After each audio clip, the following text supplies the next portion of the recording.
Emadoda sabelani, emadoda sabelani, amadoda ngqandani. Oh, ithi lengozi, sibyo lengozi, ithi lengibaya phela bafa. Emadoda sabelani. Emadoda sabelani, emadoda ngqandani. Baya phela bafa. Emadoda sabelani, emadoda sabelani, emadoda ngqandani. Oh, iyo lengozi, iyo lengozi, baya phela bafa. Emadoda sabelani, emadoda sabelani, emadoda ngqandani. Oh, iyo lengozi, ithi lengozi, baya phela bafa. Emadoda sabelani, emadoda sabelani, emadoda ngqandani. Oh, iyo lengozi, ithi lengozi, baya phela bafa. Emadoda sabelani,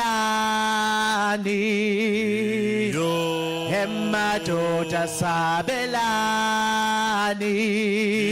sabelani, emadoda ngqandani. Oh, iyo lengozi, ithi lengozi, baya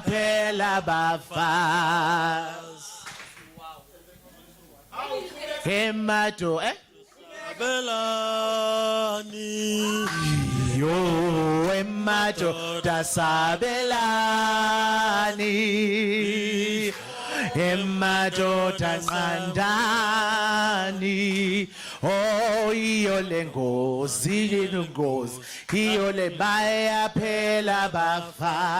Emadoda sabelani,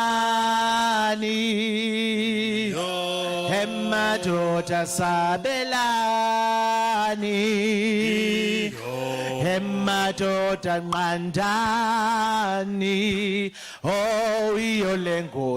ithi lengozi, iyo baya phela bafa. Emadoda sabelani, emadoda sabelani, emadoda ngqandani. Oh, iyo lengozi, iyo lengozi, iyo baya phela bafa.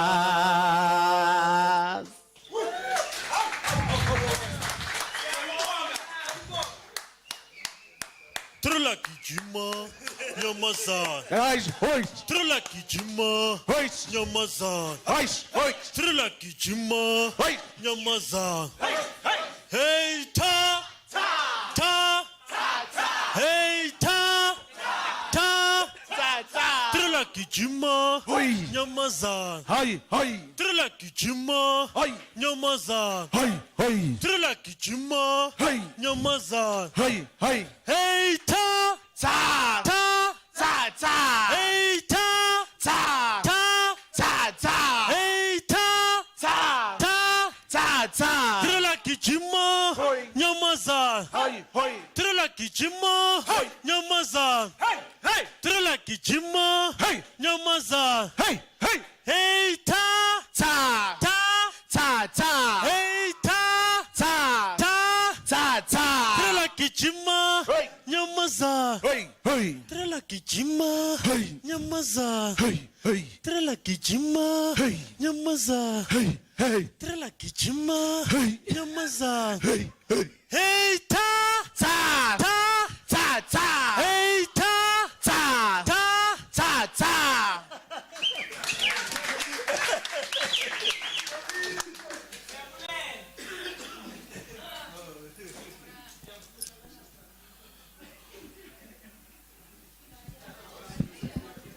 I don't even have the program, don't I put in the program.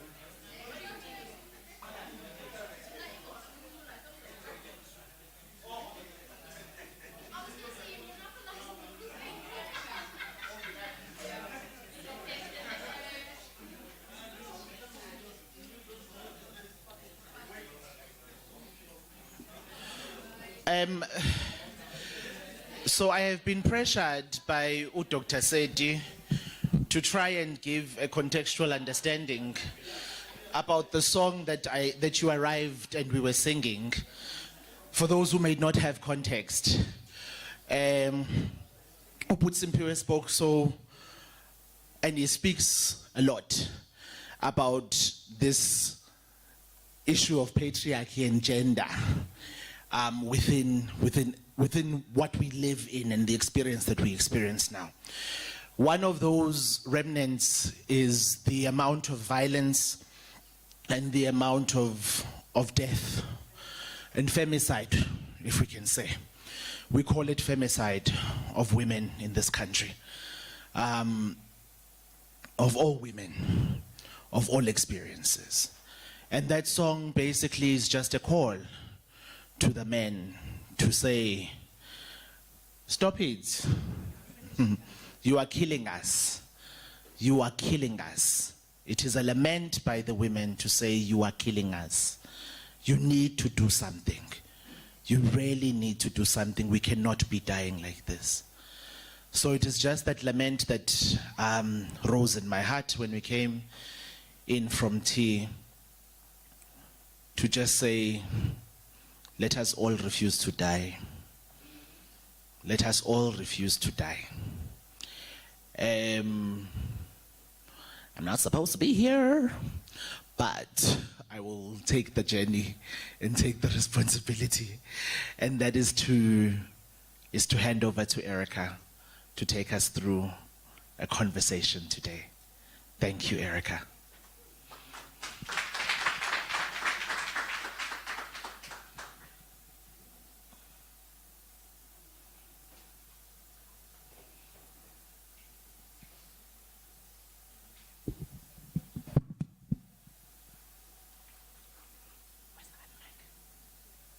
Where's the other mic?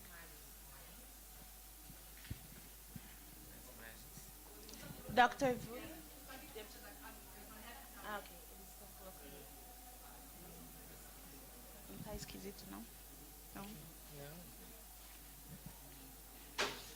If you just want to sit, it's fine as well. Não, it's fine. You can do that. Okay.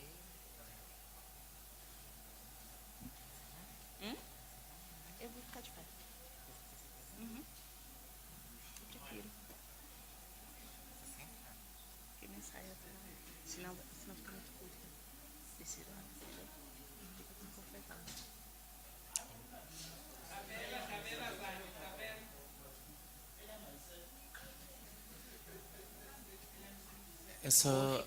Eu tô esperando a Voyo enviar as imagens pro... We are waiting for the images.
Just move you this side.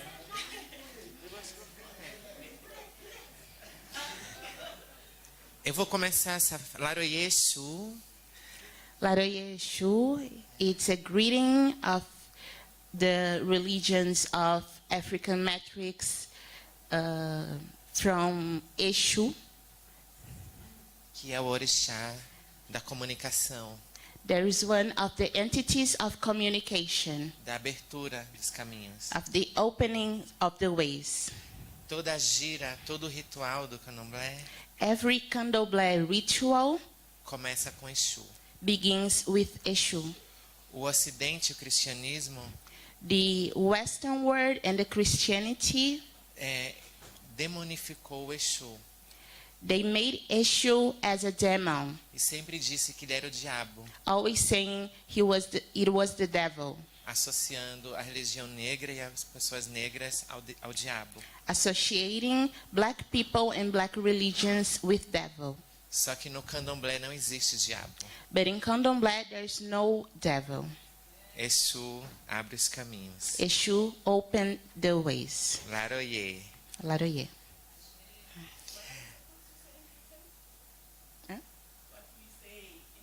O que eles falam como resposta? Repeat the Repeat the same phrase. Laroye, Exu, Laroye. Laroye. Eu vou começar essa fala de uma maneira muito arriscada. I will start my speech in a very dangerous way.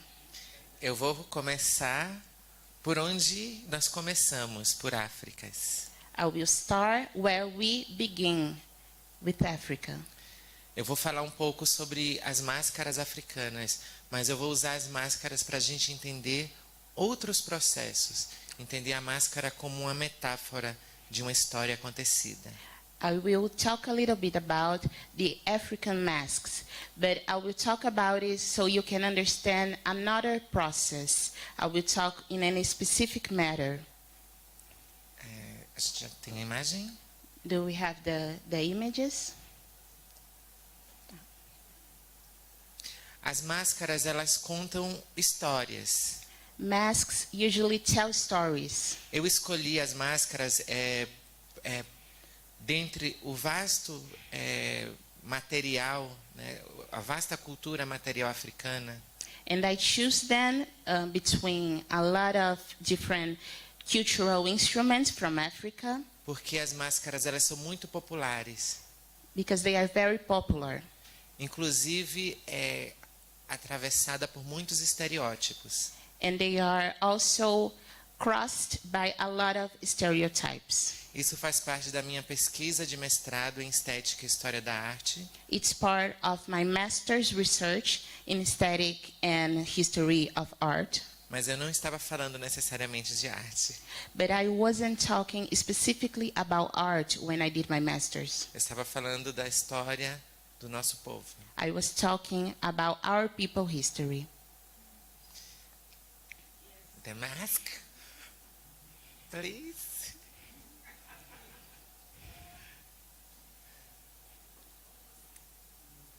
Quase. Ok. Eu vou contextualizar por enquanto. I will give you a little bit of context now. Eu peguei 3 momentos, 3 situações em que as máscaras estão presentes dentro da produção de artistas.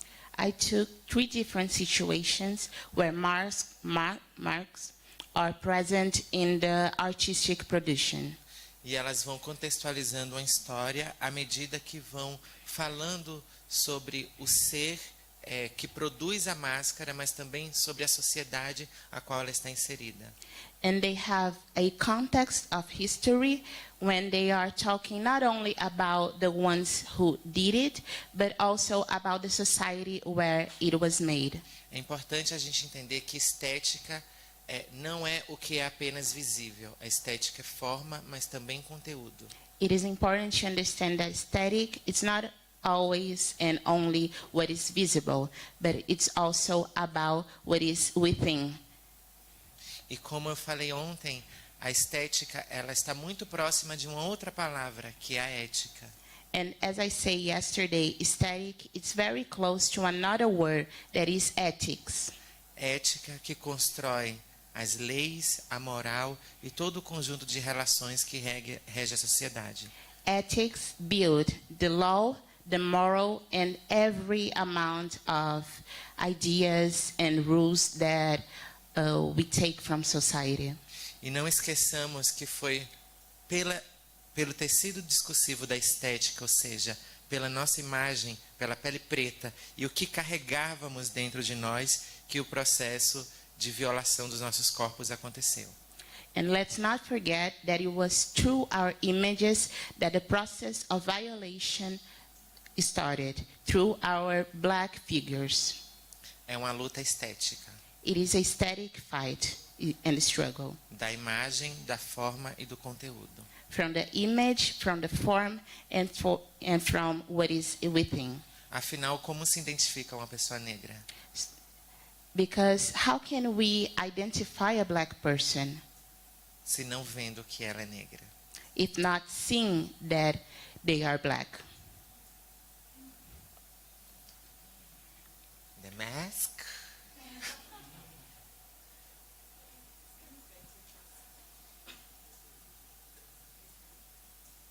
Ah, acho que eu vou...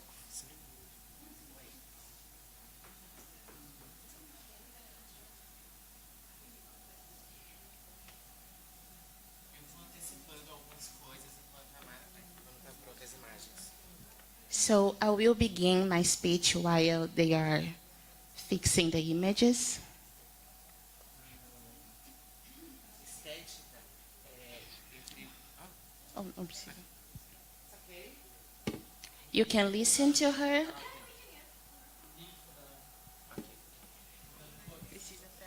Ok. Estética é... A matéria básica da estética é o conhecimento sensível. The foundation of aesthetics is the sensible knowledge. E o conhecimento sensível é o que carregamos dentro da construção das nossas subjetividades e na subjetivação do outro. And sensible knowledge is what we carry inside the construction of our subject thought and in the construction of the otherness. Definindo as relações de poder. And it defines the power relations. Vocês conhecem esse desenho? Do you know this drawing? Wait.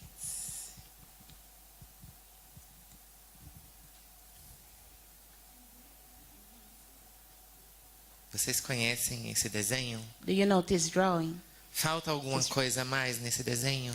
Is there something missing in it? Tem algo de estranho nesse desenho? Is there something strange in it? Isso é uma tradicional casa africana? Is it a traditional African house? Mais ainda, Even more, eu nasci num país diaspórico I was born in a diasporic country e eu aprendi a desenhar essa casa. and I learned to draw this house. Como vocês carregam a mesma memória que eu de uma imagem? How do you carry the same memory as myself of the same image? Onde eu nasci é muito quente, The place I was born is very hard não precisava de chaminé. and it was also very hot. There was no need of a chimney. Na minha cidade tinham muitas frutas, In my city there was a lot of fruits exceto maçã. except an apple. Vocês entendem o problema que tem nesta imagem? Do you understand the problem there is in this image? Porque nós, de lugares tão distintos e peculiares, guardamos essa imagem como uma referência ou como uma ideia de casa? Why us, born in different perspectives and different backgrounds, carry the same image and the same idea of a house? Nosso conhecimento sensível foi afetado. Our sensible knowledge was affected.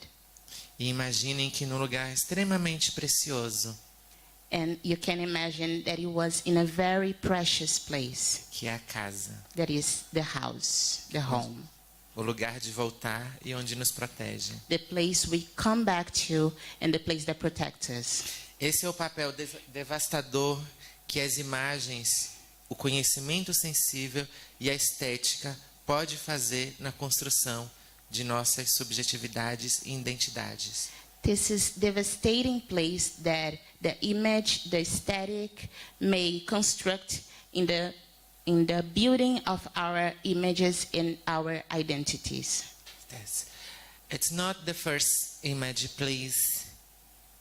You can change, please. It's not first. The first, this. Okay, this. This is the traditional mask, African mask.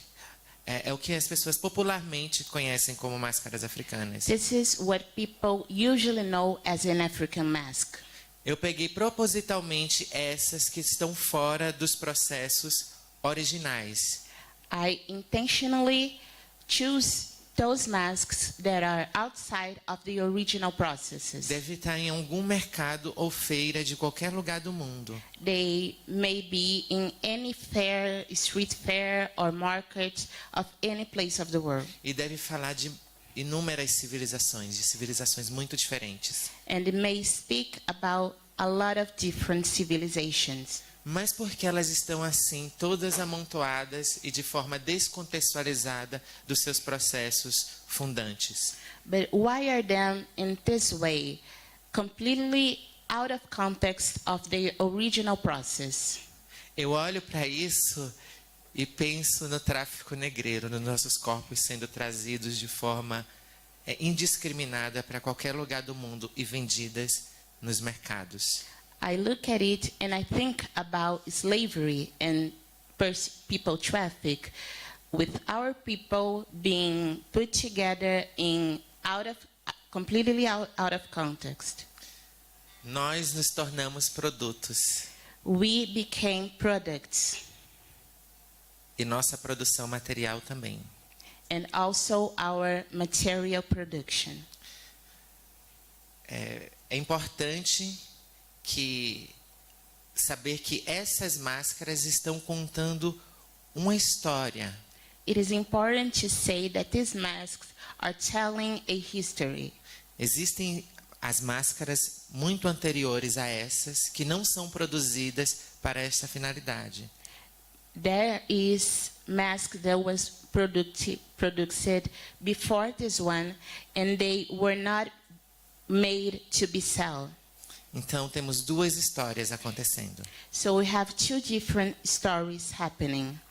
Uma história da máscara original dentro dos seus territórios e pertencentes aos seus fundamentos. The first one is about the original masks inside their territory and in the flow of their own process. E temos uma segunda máscara que é parecida com aquela do fundamento, só que é feita para ser enviada.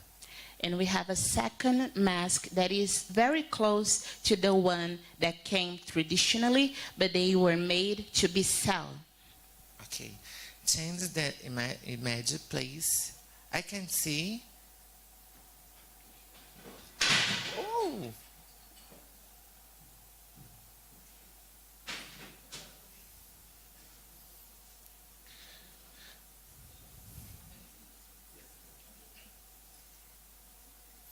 Agora eu vou falar de dois artistas. Now we'll talk about two different artists Dois artistas contemporâneos from the modern time. do Benin One is from Benin, que usam também as máscaras como elemento, elemento de debate político e cultural. and they also use masks as elements of cultural and political debate. Só que ressignificada ao momento, ao tempo histórico e ao que eles querem propor. But they resignify them to the modernity and in the terms that they want to propose new thoughts. This. Essa é uma tradicional máscara geledés, This is a traditional Geledes mask da tradição Yorubá. from Yoruba tradition. Eu estou me arriscando muito porque tem yorubanos aqui. I am risking it all because there are people from Yoruba tradition here. Por favor, So por favor, please, se tiverem considerações a fazer. if you have any consideration, please feel free for it. Essa máscara é utilizada em processos ritualísticos, This mask is utilized in rituals, de festividades, in festivals, que falam sobre processos formativos, processos de poder, de relações de poder. that talk about formation process and relations of power. Geledés é uma sociedade feminina Geledes is a women's society. que fala sobre o matriarcado. So it talks about the womanhood. Yes, close the imagine, please.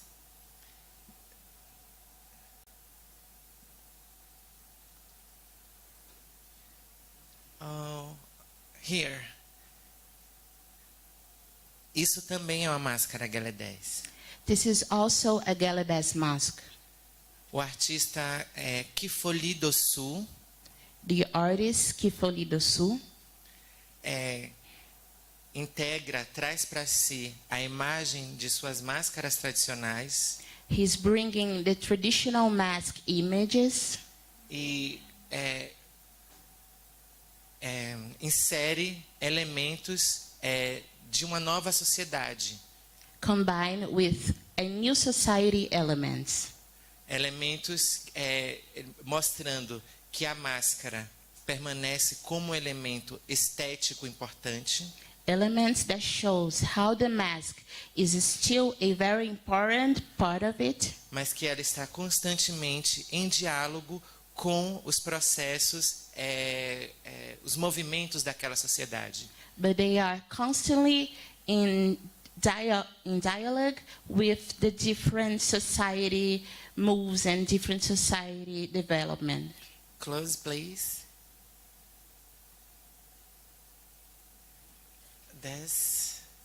Aqui é outra máscara, geledés, There's another Geledes mask também do artista Kifoli do Sul, from the same artist, Kifoli do Sul, que traz inúmeros elementos, né, os animais, muitas cores, that brings a diversity of elements like animals, different colors, e ele constrói uma verdadeira instalação em cima dessa máscara. and he built a truly installation on the top of the mask, Comunicando, como falei, outros processos e outros diálogos que ele faz no seu entendimento sobre a máscara. as I say, trying to communicate about different dialogues and different comprehensions about the mask. Close, please.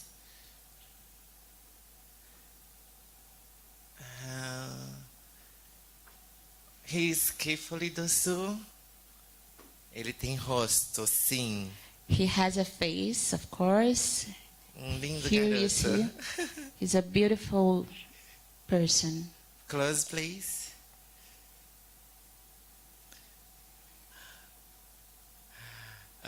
Agora eu quero mostrar uma outra máscara. Now I would like to show another mask, A terceira. the third one. Esse é Romualdo Razumé. This is Romualdo Razumé. Ele como falei do início, ele traz a máscara novamente como elemento que comunica algo que tem sentido, né, para aquela sociedade. And as I say, he also brings the mask as an element that makes sense in the societal context, Só que ele traz outros elementos but he also brings another element. e provoca outras discussões. And he's trying to be provocative about different discussions. Isso daqui são galões. These are gallons. Yes. Yeah. Bidon. This name in French, bidon. In French, it's called bidon. Close, please. I love this. Other mask. Close, please. Oh, this. I love hair. It's my dreadlocks. Oh, close, please. É importante dizer que essas obras estão diferente daquelas. Não, depois eu falo isso. Atenção nisso. 10. O motivo pelo qual Romualdo Razomé usa aqueles galões. The reason why Romualdo Razomé used this kind of material, Há tráfico de combustível there's a gas traffic. comércio. There's a gas trade also. Comércio ilegal de combustível. There's illegal Extremamente perigoso. and extremely dangerous. Porque imaginem carregar isso com combustível em distâncias muito longas. Therefore, can you imagine to carry this in very long Isso distances? provoca, obviamente, muitos acidentes It provokes a lot of accidents in the streets, e as pessoas morrem, and people die, obviously. mas precisam sobreviver vendendo combustível. But they still have to survive selling gas. Pode fechar. Close, please.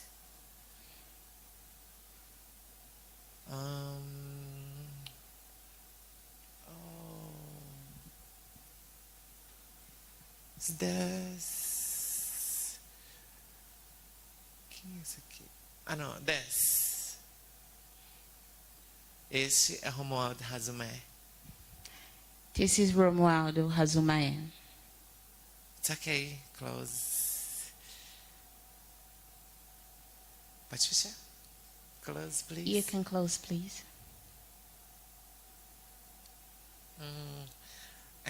Pode acender a luz agora. May you turn the lights on, please?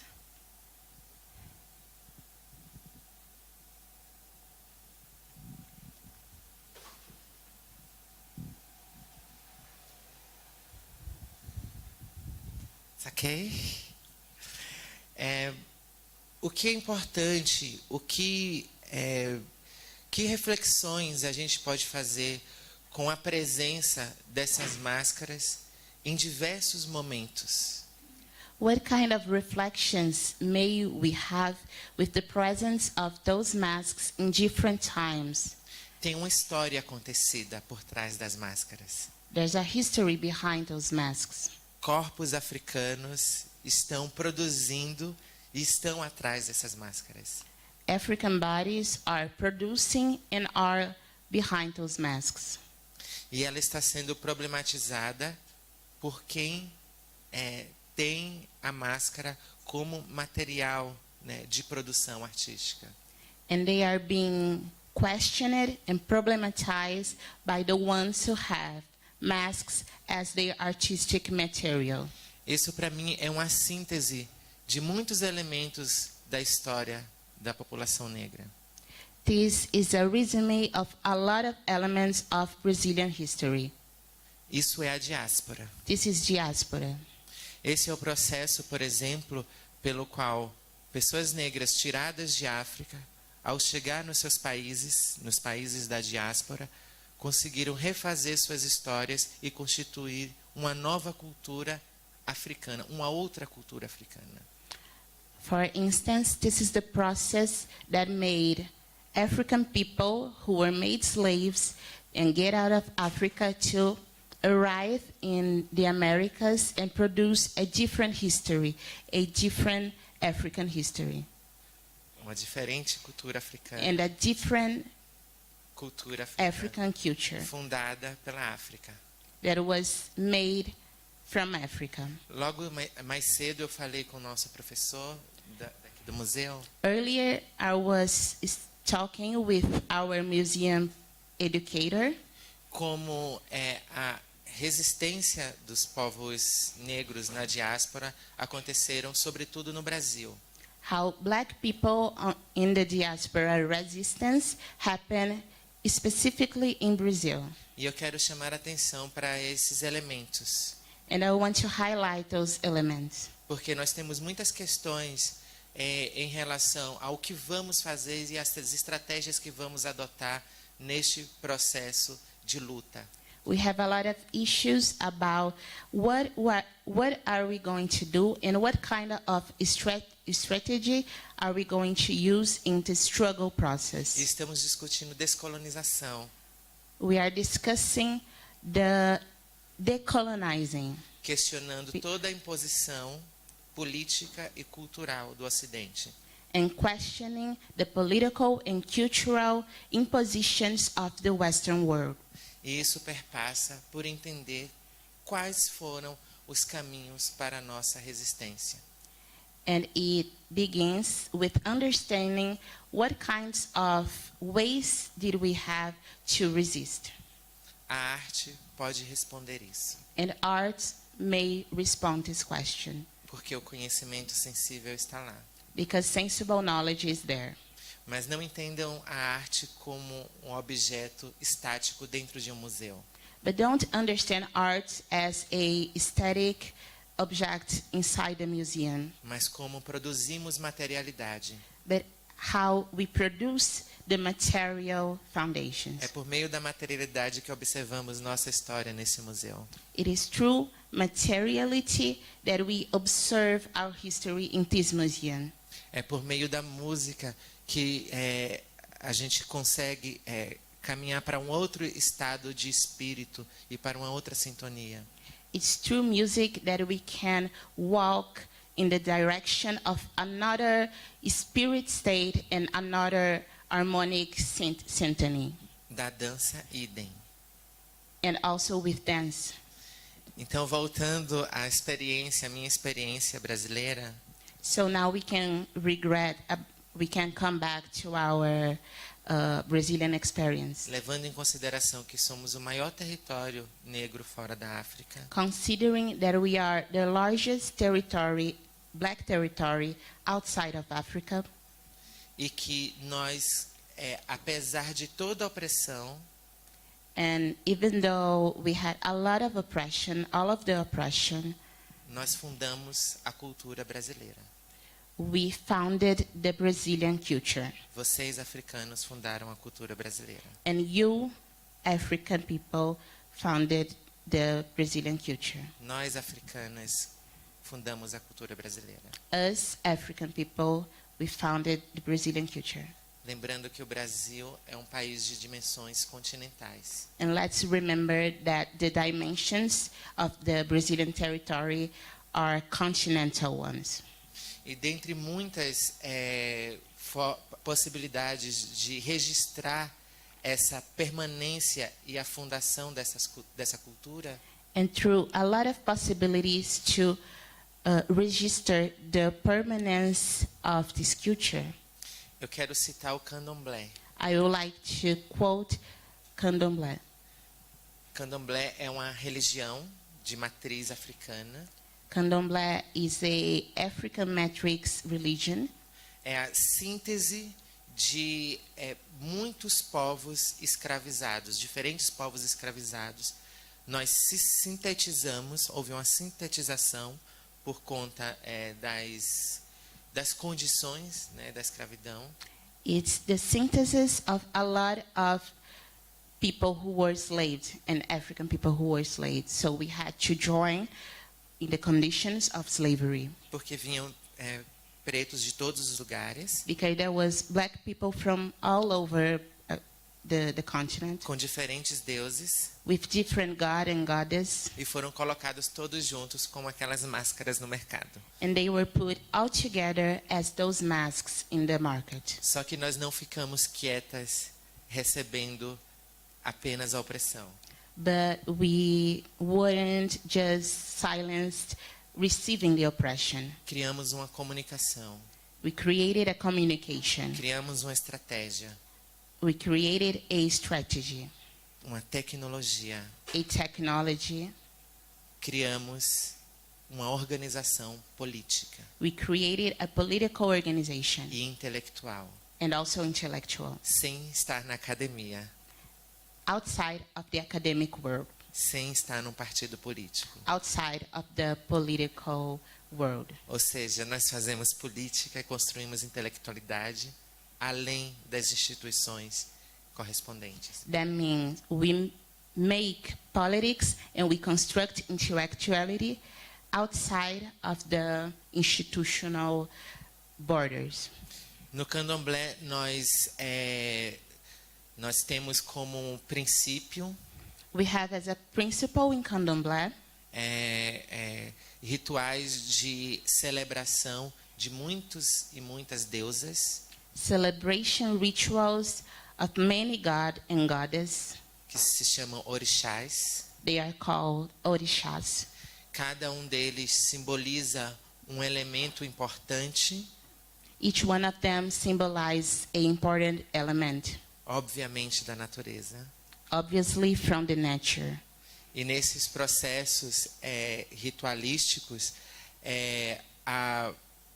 desde o uso e preparo de ervas, de alimento, de vestuário, In this ritualistic process, since the preparation of the food, of the clothes we are going to wear, and also the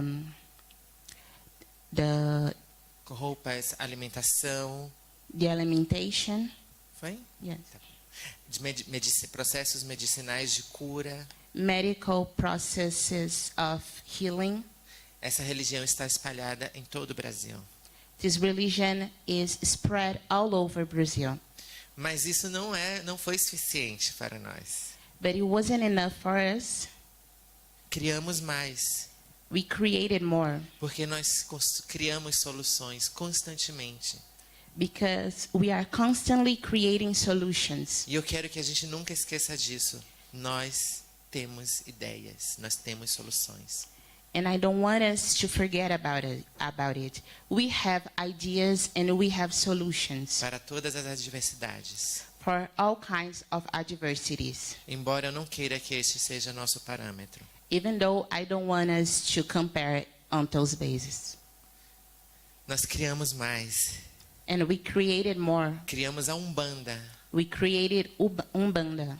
É uma outra religião It's another religion na qual disfarçávamos o nosso culto aos orixás in which we disguise our reference and cultuation of the orishas, colocando os santos da Igreja Católica na frente para enganar os brancos. putting the Catholic Church saints in the front to disguise and the colonizers. Mantendo a nossa liturgia. So we kept our essence Yes. Criamos mais. and we created more. Quando nós fugíamos das senzalas, dos lugares onde estávamos escravizadas, When we ran away from the senzalas, the places where we were kept slaves, nós encontramos um outro povo que também foi dizimado no Brasil, que são os povos originários do Brasil. we found another people that were the ones who were also killed and massacred in Brazil. Criamos então a Jurema Sagrada, Then we created the Jurema Sagrada, sacred Jurema. que são rituais afro-indígenas. There are the Afro-Indigenous rituals, É belíssimo. and it's beautiful. Meu sobrenome Malunguinho vem deste lugar. My surname, Malunguinho, come from this place. Por que eu estou trazendo essa experiência da espiritualidade como linha de raciocínio? Why am I bringing this spirituality experience as a line of thought? Para dizer que nós nunca nos perdemos de nós. To say that we never got lost from ourselves. A memória do espírito sempre esteve presente, The spirit memory was always present, mas nós materializamos ela da forma que podíamos but we materialize it in the way that we could. e construímos aquelas religiões And we build this kind of religions danças espalhadas por todo o Brasil, danças diversas, different kind and diverse kinds of dances, danças de origem africana, puramente africana, dances that had a purely African background, danças de guerra para lutar contra os brancos war dances to fight against white people, e dança com os povos indígenas, and dances with indigenous people from Brazil. além de danças, músicas, canções, ritmos. Beyond dances, music, songs, rhythms. Eu espero que vocês tenham dimensão da quantidade disso. Eu não consigo, com a minha memória, descrever e quantificar quantos ritmos e quantas danças e quantas expressões culturais são oriundas dessa matriz. With my memory, I cannot exemplify how many dances and rhythms came from this African matrix of knowledge.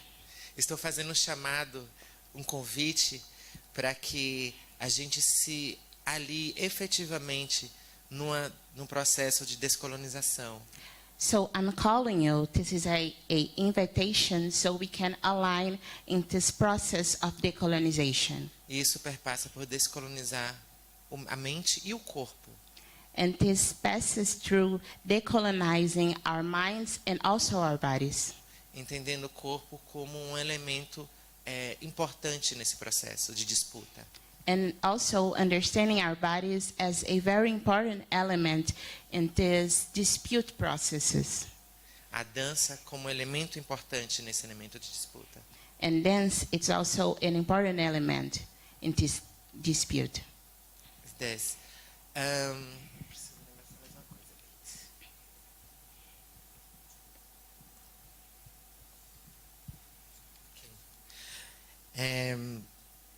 Eu tenho escutado há muito tempo, assim, desde que estou nos estudos decoloniais, uma crítica à academia.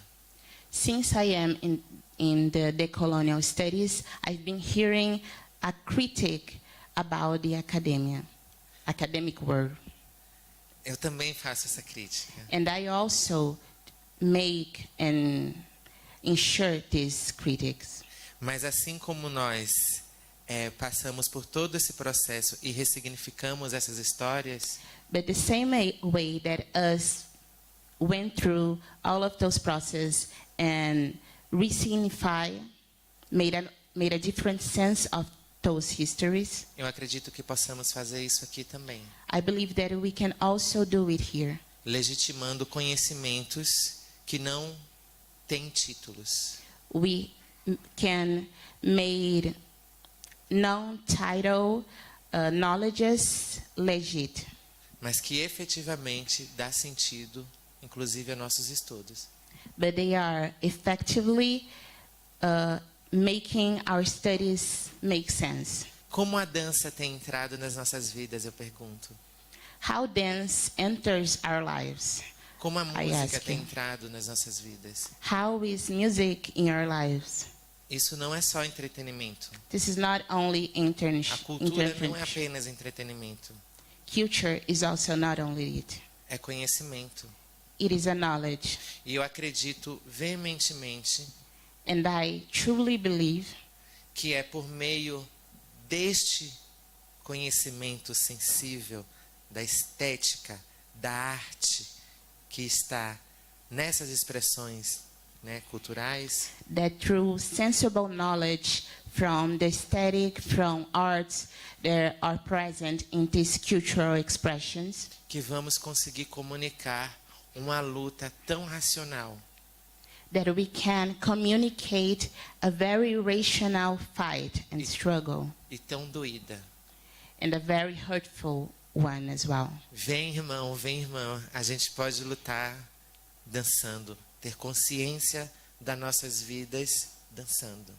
So come on, brothers and sisters, we can struggle by dancing. We can have consciousness about our struggles with dance. E em outros processos que elevam o nosso princípio de comunidade.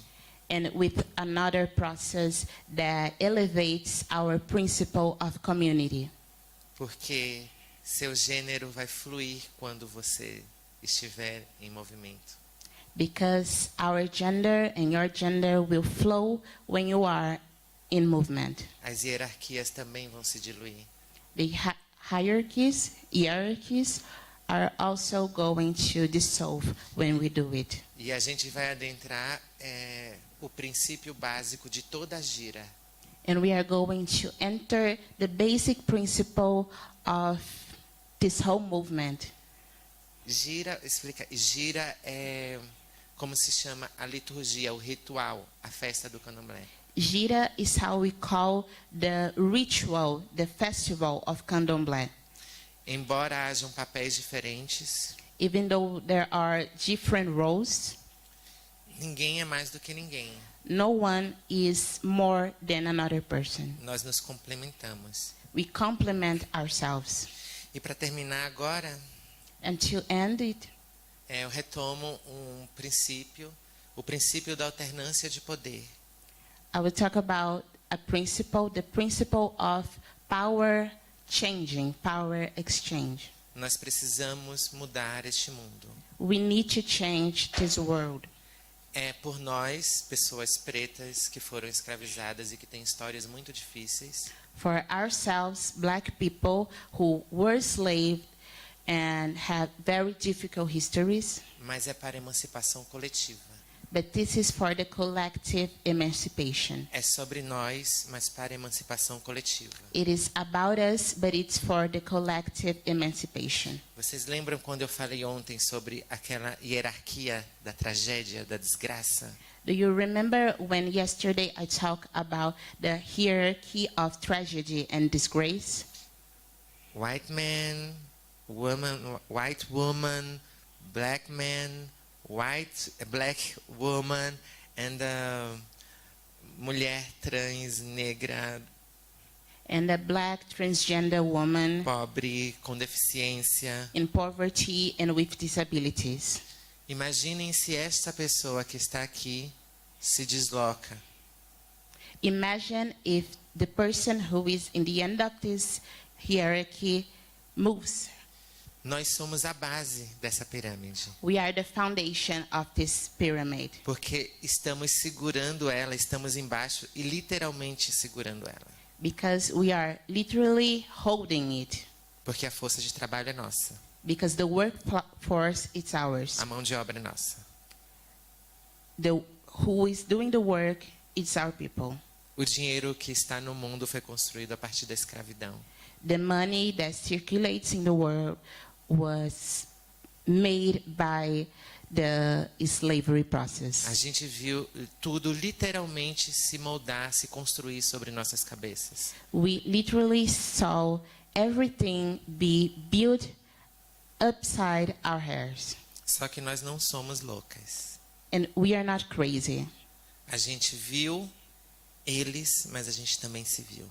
We saw them, but we also saw ourselves. E criamos,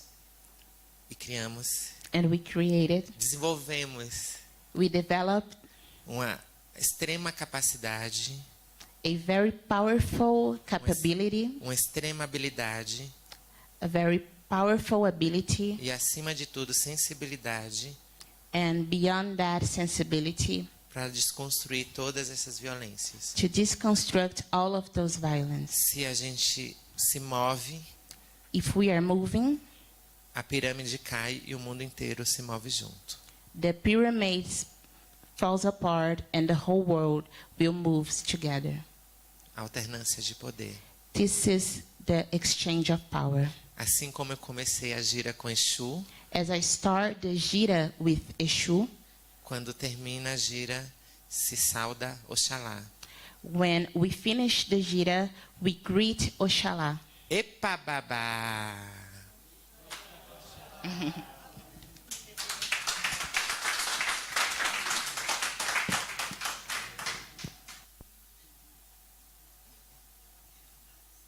Yes, questions. Please.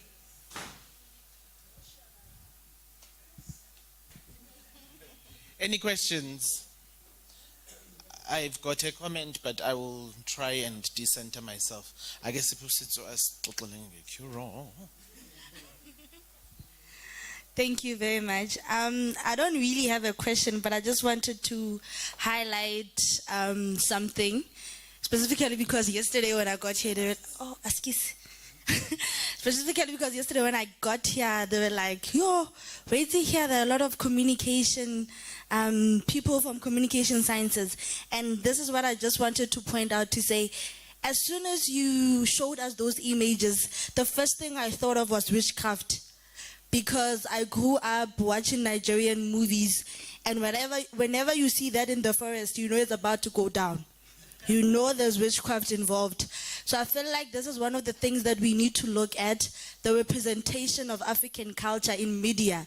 Because remember, I watched these movies from a very young age to a point where I think, your Eni Edus, I know all of those actors. So you can imagine growing up with such mentality that African culture is witchcraft, because that's what we see every time in movies, that it's witchcraft. Also, we also look at, I saw there was a bicycle there. There was a bicycle and I was like, this is probably some poor black man in Nigeria that will go to the forest and have money and be rich. Because also, even some of these things that we see, it always depicts, it always shows poverty. When you show a bicycle like that, I didn't quite get it, but I believe there's a history behind that. But every time we see that, we see poverty. And I think these are some of the things that we need to look, especially in film and television. How is African culture being shown out there? Thank you. Thank you, sis. Yes, thank you very much for the eloquent manner in which you opened our eyes that the African ancestral spirit is indestructible. Wherever it is placed, wherever it is taken to, it creates a diffusion, it creates a cocktail as a survival mechanism. And that bears an evidence to us, because you see, the silos that were created through European construction of continental borders, which made either those of us within the sealed wall of the continent not to see the experiences of the uprooted Africans on the other side of the Atlantic. These, for me, bears evidence of the indestructible African spirits. Even as we can see today that the aims at seeking to depopulate the African people, whether through COVID or whatever, it seems still that their efforts are not succeeding. So when I'm looking at the mask as you are presenting them, they also bear a reference of the drawings and the paintings on the rocks as the trails of existence of those before our time, which clearly says that their project did not work, just as apartheid still did not work. So you have actually come in your presentation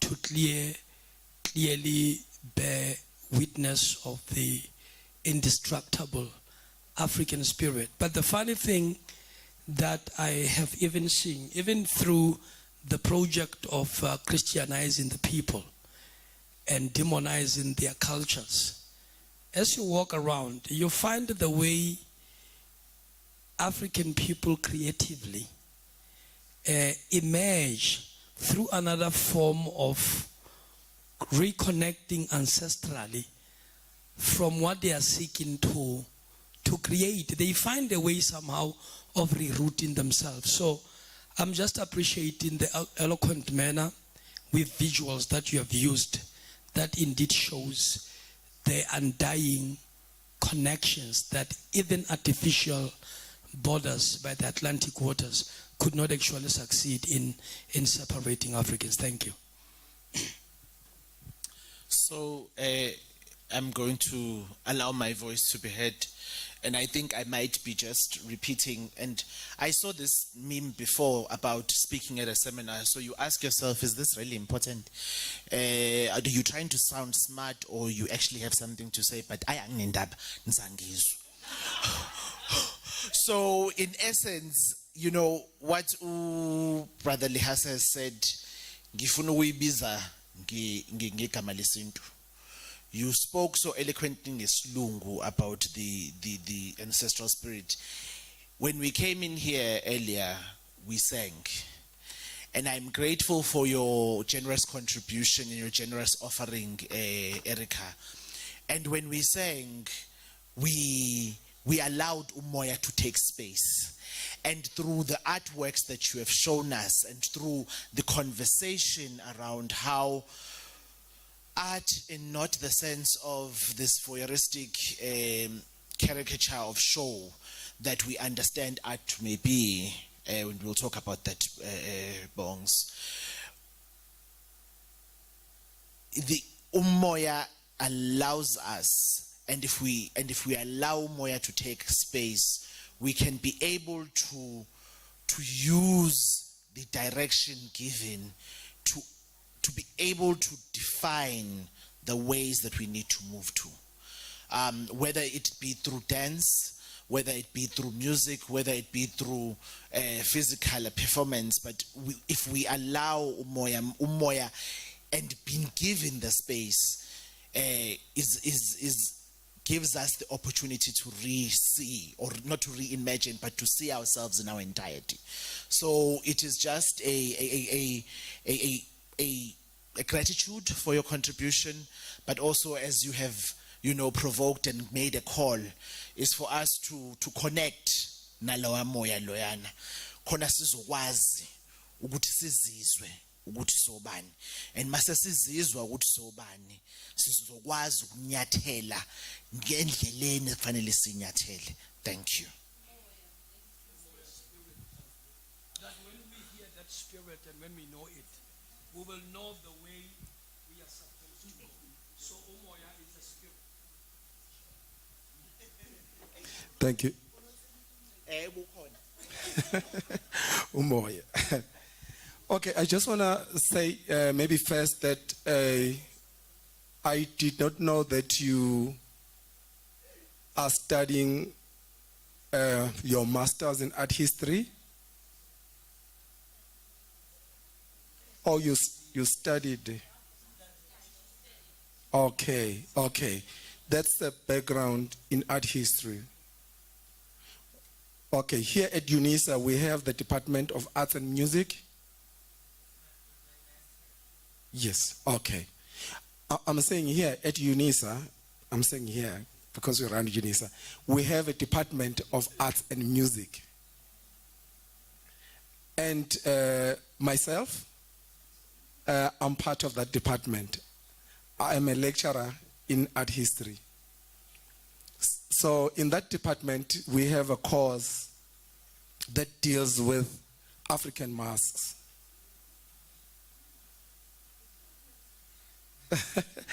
So then art history, maybe let me just do a small contribution.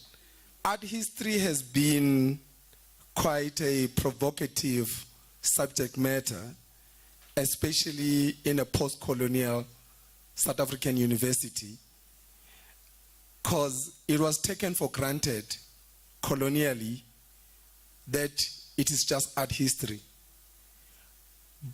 But when you open the books and you start to trace the genealogy of this subject, you realize that was just a universality of making it a history for everyone, but it was a Eurocentric art history. So in the syllabus or curriculum, you will find the whole book from Baroque to Renaissance you name it.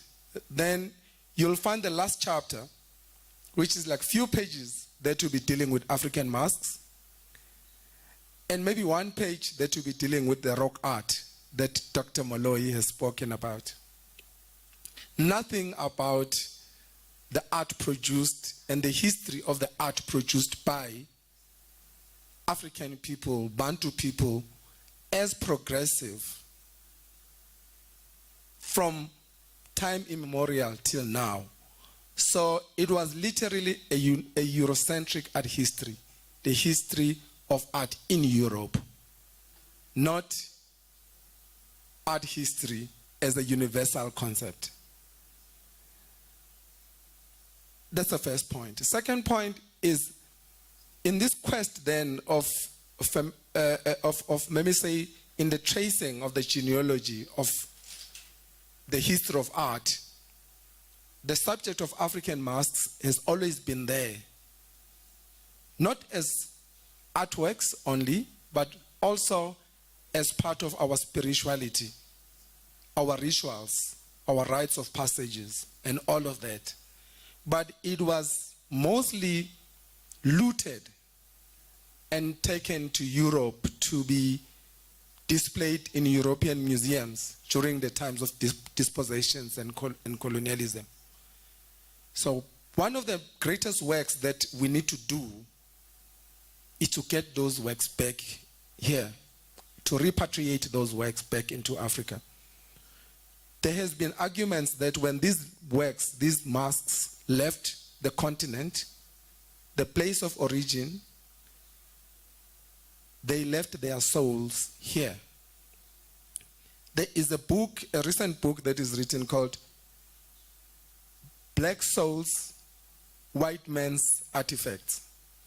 So when they left through violence and blood and dispossessions, they left their soul purpose and their souls and spirituality in Africa. In the recent paper that I produced, I suggested that when these works come back to Africa, maybe they will be reunited with their soul. So the work that you are doing in the diaspora, that you've just shown us, which we appreciate it so much, it is about that you are keeping the souls of these artifacts alive. That is the greatest work that you're doing.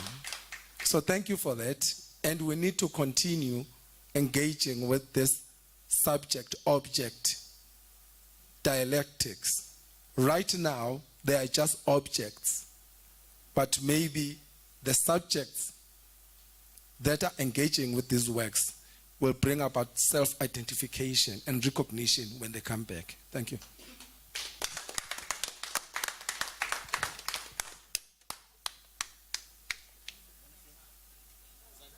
Wait.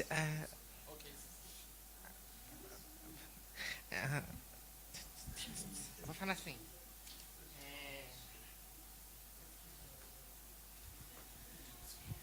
É uma pena, mas os europeus eles são limitados. It's a shame, but Europeans are limited. Eles não tinham visão para entender tanta multiplicidade e heterogeneidade.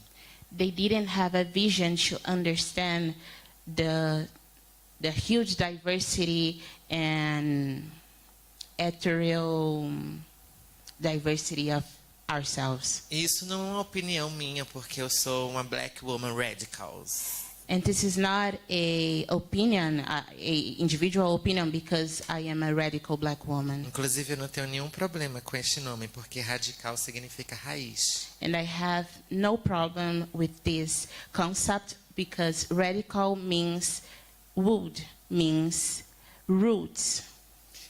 Tem intelectual nigeriano chamado Babatunde Lawal. There's a Nigerian intellectual called Babatunde Lawal. Ele me trouxe uma história muito interessante sobre esse processo de nomeação dos africanos pelos europeus. He brought me a very interesting history about this process of naming African people by the eyes of Europeans. Ele fala de um período que, no mapa mundo desenhado pelos europeus, só tinha o norte de África. It talks about a period where in the world map drawn by European people, there was only the north part of Africa. Porque eles achavam que depois do Saara era o fim do mundo. Because they thought that after Sahara, it was the end of the world. Eles não conheciam os Tamacheques. They didn't know the Tamasheks.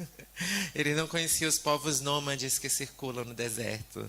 They didn't know the nomad people who circulate in the desert. Entre outros povos que vinham do oeste, do sul e subiam para o norte. And another people who came from the south and got up to the north. Foi então que um dia um rei subiu acho que era Etiópia, eu não tenho certeza do lugar. So one day a king from Ethiopia, mas eu não tenho certeza. I'm not sure about the place. Mas eu sei que este rei subiu, atravessou o Saara e foi fazer umas compras. He went through the Sahara and he went shopping. Umas trocas, umas compras no shopping. It's weird. It's weird King shopping. He made pre-colonization shopping. Yes. Tem outra palavra não? Trocas He comerciais. trades, commercial trade. Tá, ok. E quando os europeus viram este rei, And when European people saw him, eles pensaram, tem alguma coisa ali depois do Saara. they thought there was something after Sahara, Mas eles ainda não sabiam o que era. but they didn't know what it was. E eles começaram a desenhar o mapa e colar a imagem do rei assim, embaixo do Saara, e dizia que o que tem ali é o rei mais rico do mundo. And they started to draw the map again and put the king's face and image after the Sahara, telling that whatever was down there was the most rich king of the world. Isso esse exemplo, né, do Babatunde só expressa muitas outras relações no processo de dominação. This Babatunde example only expresses a lot of different relations in the domination process. Porque como eu vou te dominar se eu não disser quem você é? Because how will I dominate yourself if I don't say who you really are? Um dos papas da história da arte, One of the Pope from the art history, da história da arte ocidental, the Western history, Ernest art. Gombrich. It's- Gombrich. Ernest Gombrich. Ele é o mais lido nas academias de arte no Ocidente. He is the most read author of the arts academic in the Western world. O primeiro capítulo do livro A História da Arte The first chapter of the book History of Arts, o título é Estranhos Começos. the title is Strange Beginning. E sabe o que ele diz lá? And you know what he says there? Raro, Rare, estranho, strange, que parece criança produzindo arte, childlike production of arts, enquanto os europeus são adultos. while the European people are adults. Este livro ainda é lido hoje nas academias ocidentais de arte. We are still reading this book by this date in the arts academic. Tem um outro exemplo muito importante e fascinante. There's another fascinating example. Um etnólogo alemão chamado Leo Frobenius. A German ethnologic person called Leo Frobenius. Quando os alemães encontraram a cabeça de fé, vocês conhecem essa cabeça? when German people found the faith head. Do you know this kind of word, faith head? A cabeça de fé, do reino de fé. Okay. The kingdom of faith head. Kingdom of faith head. E fé. Okay. Kingdom of Ife head. Yes. A cabeça de fé é uma cabeça extremamente parecida com a forma com a qual os europeus constituíam imagem.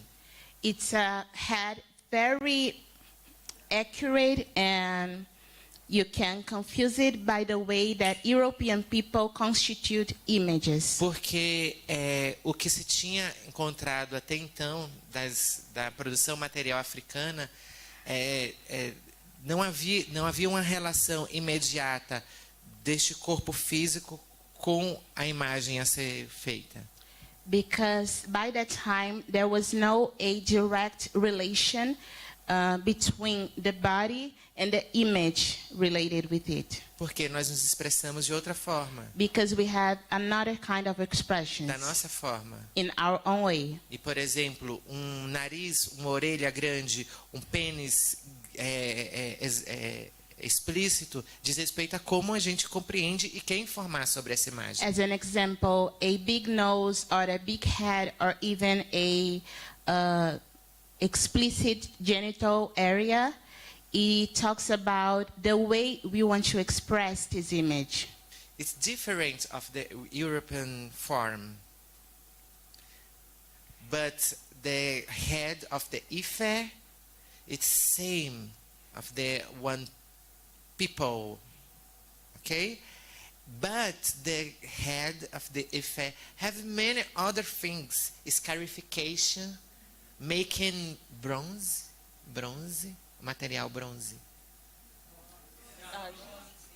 Yes, extremamente sofisticada, com muitos adornos, etc. It's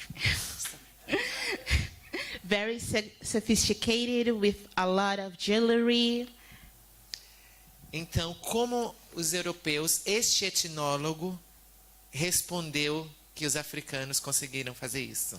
And how European people and this person responded how African people could do it. Um etnólogo. A person who studies the ethnic groups. Etnólogo alemão. A German ethnologist. O povo da Nigéria People from Nigeria atravessou a selva, went through the forest encontrou a cidade mítica de Atlanta and found the mythic city of Atlanta, e aprendeu a fazer a cabeça de fé. and they learned to do the Ife head. Dá para acreditar nisso? Can you believe it?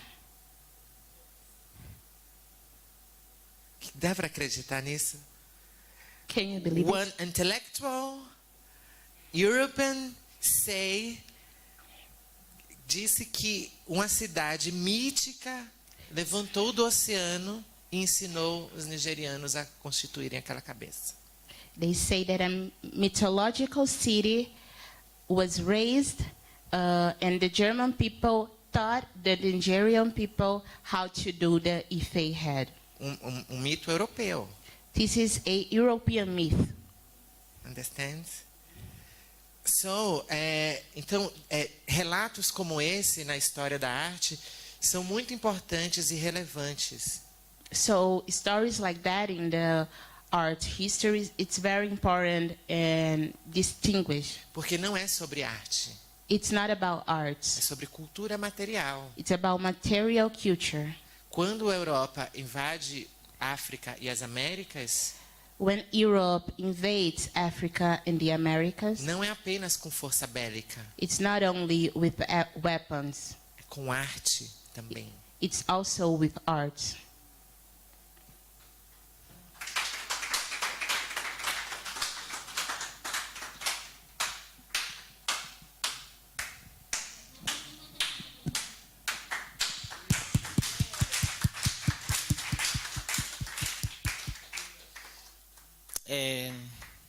I think we can end it there.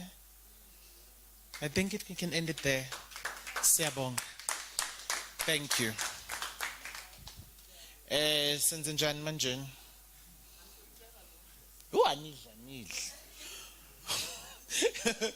1:15, we're going to go to lunch, and we will be back at 2. 2:15 ne? sirelaxeni. So mbona nge2:15 ke. Thank you. Okay, dadewethu. Eu não posso deixar de falar I cannot talk about que no candomblé, that in Candomblé, essa síntese da experiência espiritual africana no Brasil, the synthesis of the African experience in Brazil, as relações de gênero e de sexualidade são extremamente diferentes. the gender and sexuality relations are completely different. Por exemplo, é um lugar muito seguro para a comunidade LGBT. For instance, it's a very safe place for the LGBT community. Always. As líderes espirituais também podem ser pessoas LGBTs. The spiritual leaders can also be LGBT people. E é importante dizer que estes deuses e deusas orixás It is important to say that this god and goddess, the Orishas, também desempenham papéis de gênero diferentes do que o Ocidente prega como apenas homem, apenas mulher. they also have a different gender role from the Western world that says that there's only men and women. Só para a gente entender que essa diversidade nos constitui. So we have to understand that this diversity constitutes ourselves. Que a diversidade é a lei absoluta da humanidade. And diversity is the absolute law of humanity. A diversidade é a regra. Diversity is the rule. Vejam a natureza, as plantas, as cores, tantos verdes que existem. If you see the nature, the trees, all kinds of green that exist, Nenhuma fruta é igual à outra, there's no fruit that is the same, mesmo sendo a mesma fruta. even though they are the same fruit. O rio sempre corre e transborda no mar, The rivers always runs and flows in the ocean, mesmo se tentarem soterrar ele. even if we try to put soil inside it. Ele transborda It always flows e procura uma saída. and search for a way out. A diversidade é a regra, Diversity is the rule, a lei absoluta da humanidade. the absolute law of humanity.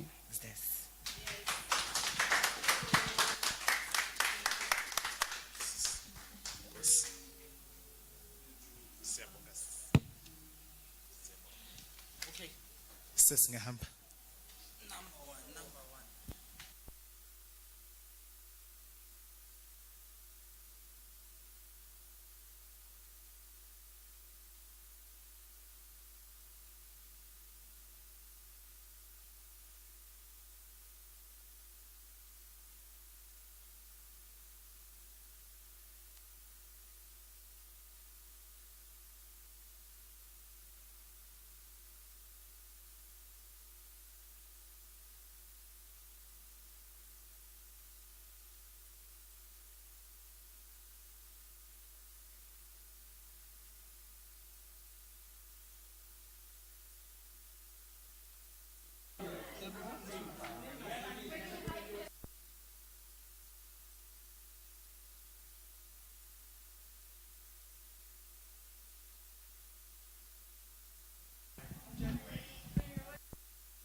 Mama T?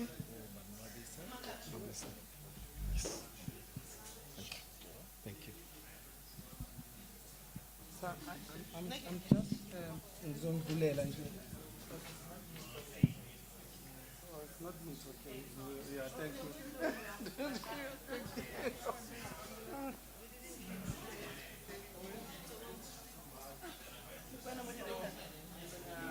I was asked to give you 10, 10, 10. So we're going to ask question or what the How are we doing it? Ngizondlalela or vulela. Just spirituality, woundedness and healing. Then you gotta take 10 minutes, 10 minutes, 10 minutes. Then we're gonna you can go. As long as you try to keep to woundedness, healing and spirituality. But obviously nothing stop you to to go home.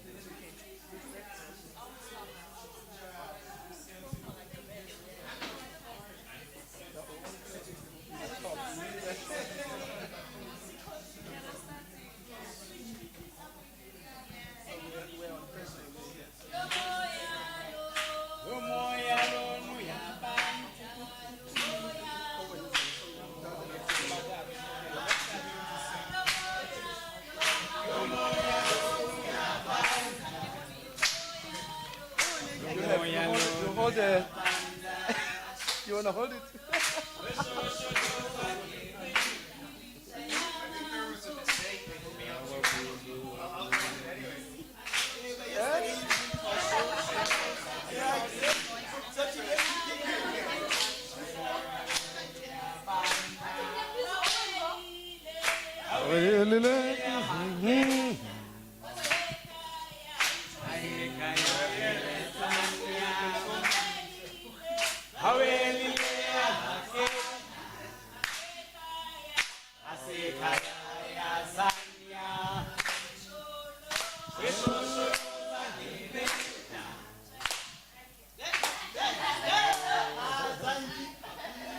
Siyabonga.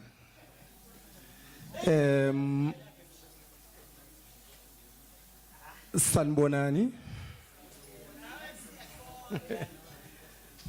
Is it afternoon? Good afternoon. Let's please get back to our afternoon program where we have a panel discussion with our esteemed colleagues in front of us. It is a continuation of where we started in the morning with the walk. It is also a continuation of what we've been talking about in terms of community, spirituality, and solidarity. But Prof. Seti requested that for the sake of time and for this session, we stick to 3 themes, which is woundedness, healing, and spirituality. Basically, we try and connect those 3 themes to what we spoke about, the walk of reconciliation that we undergone this morning. Also, just the whole concept of reconciliation, which is quite very important at this epoch in time, in post-colonial, post-apartheid South Africa specifically, but also maybe post-war internationally, post-slavery, post-civil rights movement. I mean, it's like almost post-everything. So we need to say to ourselves, how do we then move on? Is it genuine for us to move on? Are we ready to move on? Or is it dictated to us? Is it a curated way of reconciliation? Or is it a process that came from us? Especially the sort of targeted groups that were victims of the cruelty and violence of apartheid. So we need to really maybe use this time to reflect on that. And also then what are the ways of healing that are at our disposal? Is it just physical healing from our wounds? Because partly the system was violence, physical violence to our bodies. but also the system sort of was that spatial movement, an epistemic movement, violence, where it moved bodies from one area to the periphery, basically, of development and what was happening at the time. So these are just questions that I'm thinking about as I go along in introducing these themes. And also, perhaps we need to look at now, in terms of the ways of healing and how do we heal. Can you heal if no forgiveness was maybe rendered or even asked to you, or you just heal because you were told that you should heal? Almost like when the baby cries, you just say, keep quiet, you give that baby tissue to wipe the eyes and that's it. Or you give platform and spaces and just for that process to happen organically and naturally. Okay, so maybe I should stop there. Maybe the last point that I jotted here is about artworks as well, that there were materials that were dispossessed, cultural and otherwise, that were dispossessed from us. So if the system then demands of us to heal, is it not then about time that what was taken, what was dispossessed, be brought back? And how then do we go about facilitating the process of repatriations and also spirituality? What happened when this disturbance happened? So we need to then maybe embark on our spirituality, as I spoke about, and how do we then heal from the past? I'll stop there for now. Maybe, I don't know who wants to start. Maybe Owen there. Then we will take that. Is it okay? So can I give 10 minutes per person? Then we're going to open up to discussion. Thank you. Dumela, Sanibonani, Molueni, Di Vakharja. So I think I would like to speak to the themes that Bongani raised there, just by talking about the walk first. And as I was going past what they call the South African Wars, I saw many names that were quite familiar to me, anglicised names from Gaelic, such as McCarthy, McGregor. So you could see that there's a remembering of the Irish foot soldiers that joined the British Army. One foot soldier his name was James Colgan, and in my presentation I talked about the fact that there was the Neptune ship that was docked outside of Cape Town for 5 months, carrying lots of famine refugees. But at the same time, 2 years later, there was a scheme called the Burn Scheme, which allowed around 3,000 Irish famine refugees to settle on the Eastern Cape. So there isn't.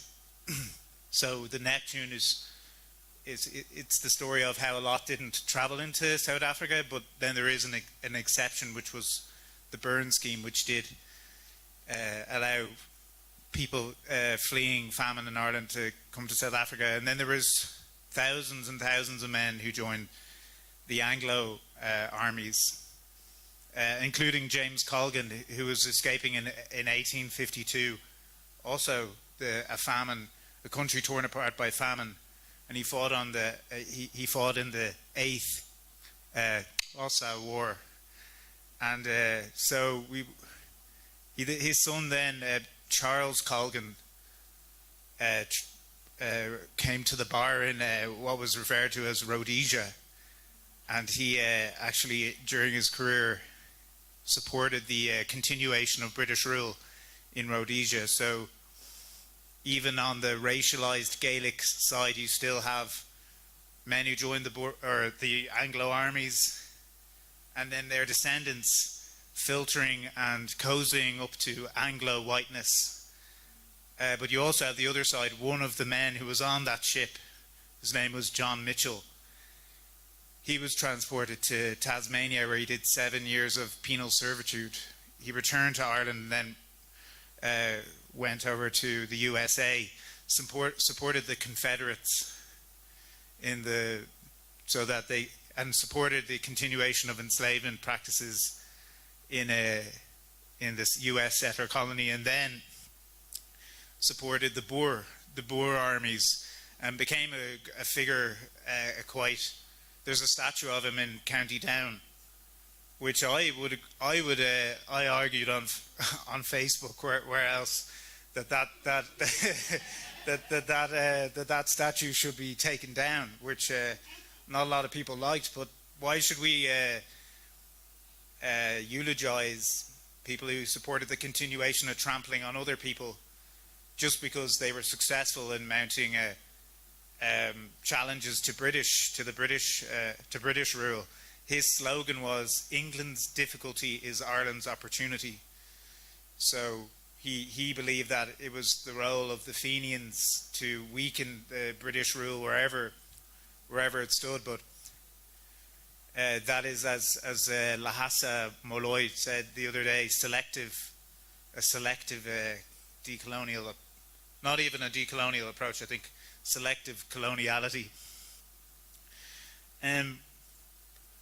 I then would like to talk about an experience that I had when I went to Cambridge. There was a conference organised by the Cambridge study of Celtic, Gaelic and Norse cultures. So you had a lot of academics there that were they studied Gaelic cosmologies and epistemologies as if they were something from the past. But then you had also people who came to the conference who were speaking Irish, as a vernacular. And then we went to a pub on the last day. We had a fair few drinks there. We spent most of the day after the conference drinking at in the pub. And then apparently in England you have to finish your drinks very quickly at the end of the night, whereas in Ireland you get probably around half an hour to an hour sometimes to finish your drink. So we just continued to drink our drinks, and a guy came over and said, swiped the glass out of. We were speaking Irish the whole day, which is the context. Swiped the glass out of one of my friend's hands, pushed him. Then I intervened to try and say, "Hey, stop pushing us, will you?" And then he turned and pushed me out the door and said, "Get the fuck out of my bar, you paddy. This is my bar, get the fuck out of it." And then he started to imitate my accent to me, as if in this very much this devaluing way. So that was for me, that was a wounding experience, to be shoved out, then a status injury to be onto me, and we were all pushed out of the bar. And then a guy came out around the other side who worked there, and he said, he doesn't work here. And then he said, "I'd like to apologize for his behavior to you guys." And we were just fuming, so we just moved on. And then so that kind of wounding, and then immediately a guy coming around saying, he doesn't work here. But he clearly worked there. He said that it was his bar. So the apology to us, it wasn't really an apology. It was more of like he was trying to excuse the guy's behavior, manage our anger, and then try and move us on. So then when I went over to Boston, I was drinking in a bar there, and a guy that I was talking to all night, he said, "Back this guy up for the next 3," and then he left. So he was like, just because I talked to him a bit about his ancestors, his Irish ancestors, he was like sort of rewarding me for that. So I felt this privilege of being in the US settler colony. My Irishness was privileged, but when I went to Cambridge speaking my own language, I was deemed a threat to that. So that kind of really stuck with me. Those two experiences of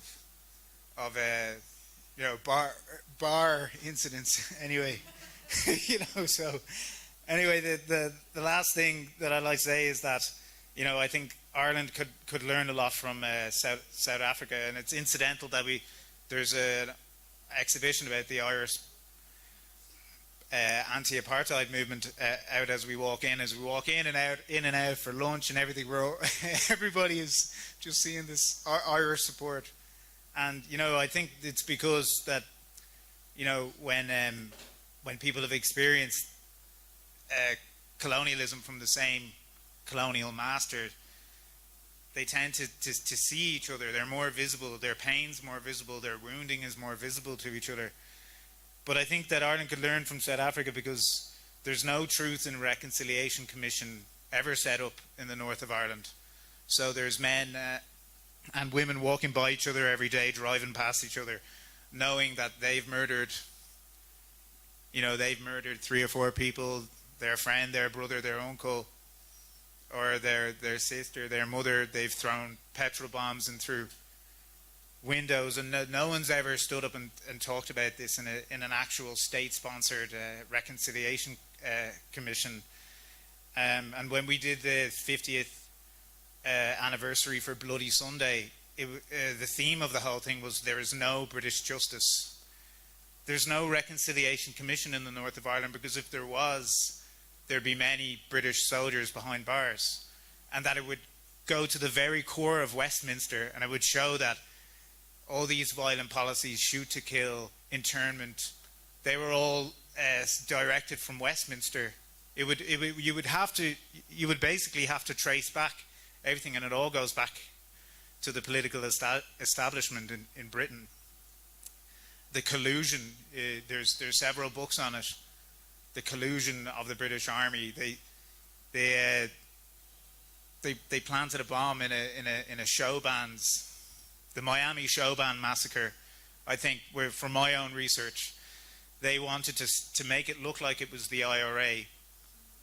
A band that had played up in the north were travelling back down to the south. They planted a bomb, but they didn't kill everyone. One of the members survived, and he attested. He said, I heard an English accent. I know that one of them was a soldier, but it falls on deaf ears. It can't go anywhere if there's no Truth and Reconciliation Commission. And, you know, I'll leave it there anyway, but thanks very much.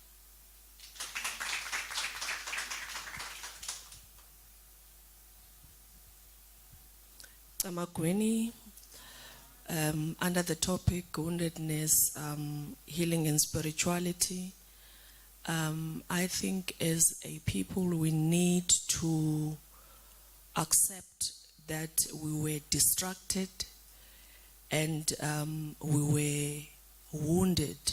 We are deeply wounded up to a point where we hate everything that is us, everything that is black. We attack ourselves. You know, we look ourselves in the mirror and we do not want to associate with what we see in front of us. We are deeply wounded. We are wailing blood as black people.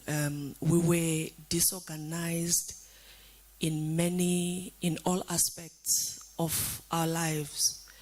We can't even recognize, or we don't even know what is ours in one way or another. We were disorganized, we were broken into pieces. So we have a duty now to pick up those small broken pieces of ourselves and try to mend our identity and spiritually as well. I would like to say we need to be patient with each other. Time is the best healer. time will tell. In fact, we live outside of time, you know, but what we need to do is to make sure that we are working towards finding ourselves, working towards defining who we are, redefine, reorganize ourselves. You know, from being, from having strong family structures of being raised by your grandparents are here, your parents are here, your uncles are here, your aunts are here, to become single mothers.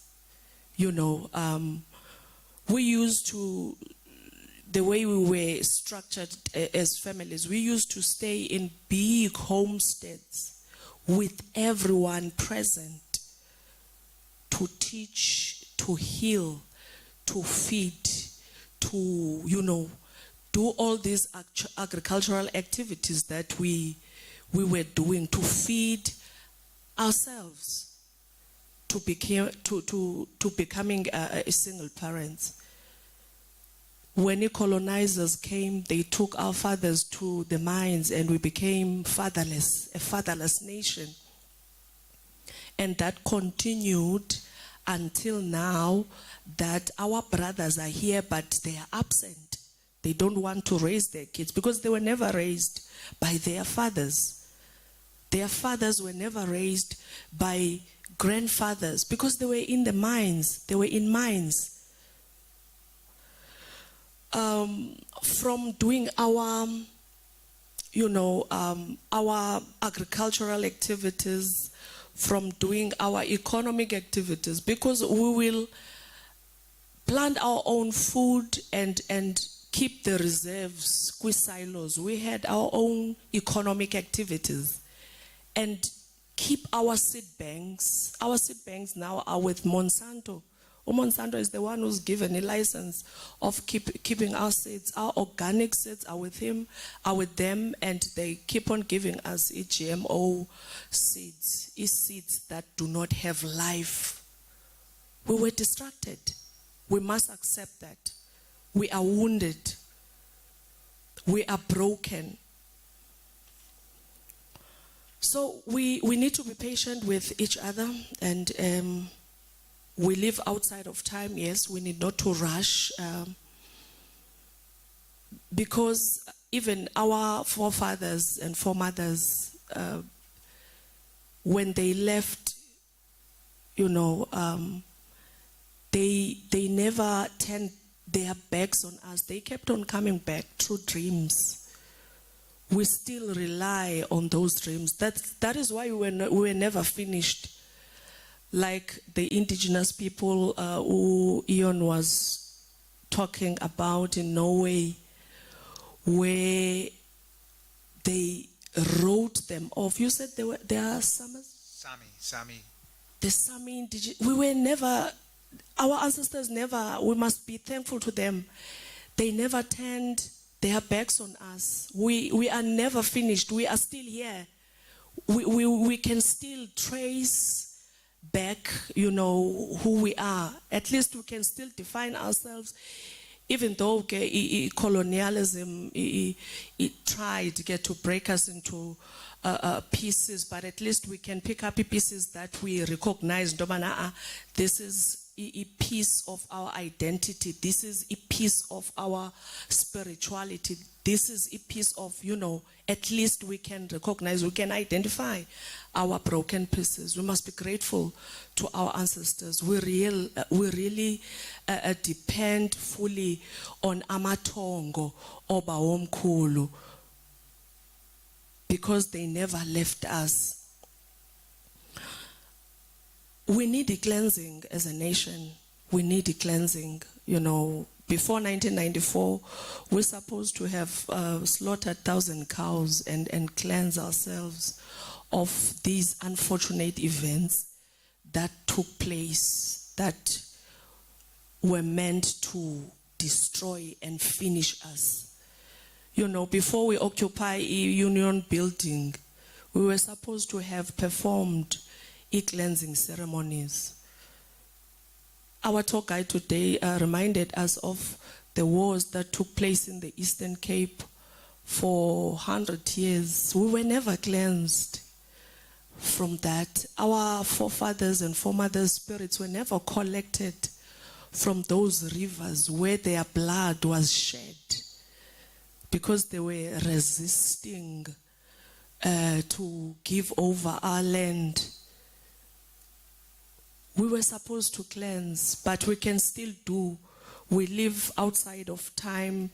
Isivivana Pujabu. When we were talking about Isivivana, I thought of Intabakandoda in the Eastern Cape, which is supposed to be one of provincial Sivivana for the Eastern Cape alone. But it is neglected. Black people who are on our own, whoever.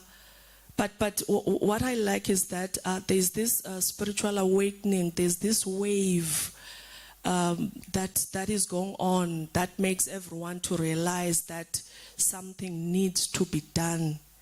Even though these things are not happening, but deep down in our spirit, something says something needs to be done. But it challenges that Kengoku, who is that? I'm happy that we have started. We are there. We have started. I know it is not going to be easy because we will attack each other in the process. As I was listening to the Khoisan in union buildings, I was asking myself a question that where are the other Khoisans? And listening to him talking, he said, other Khoisans are against what he is doing because they feel that he has elected himself. He's not a king, you know. He has a self-elected king. Those kind of things. That's what is happening among us. You lead.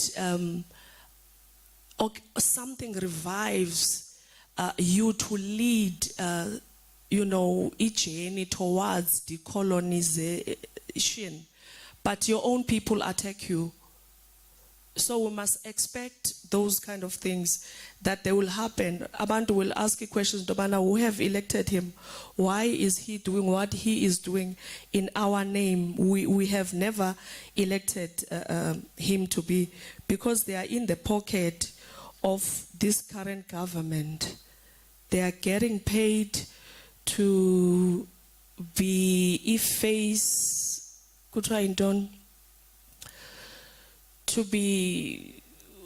to window dress as though these matters are attended to, while in reality they're not.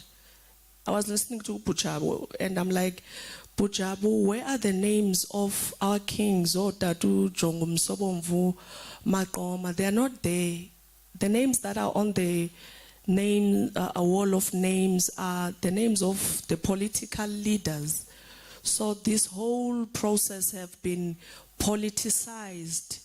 It tells me that it is not going to be an easy journey because it is politicized. It's going to be another fight, but we must not lose faith. Amatongo etu must continue to speak to us.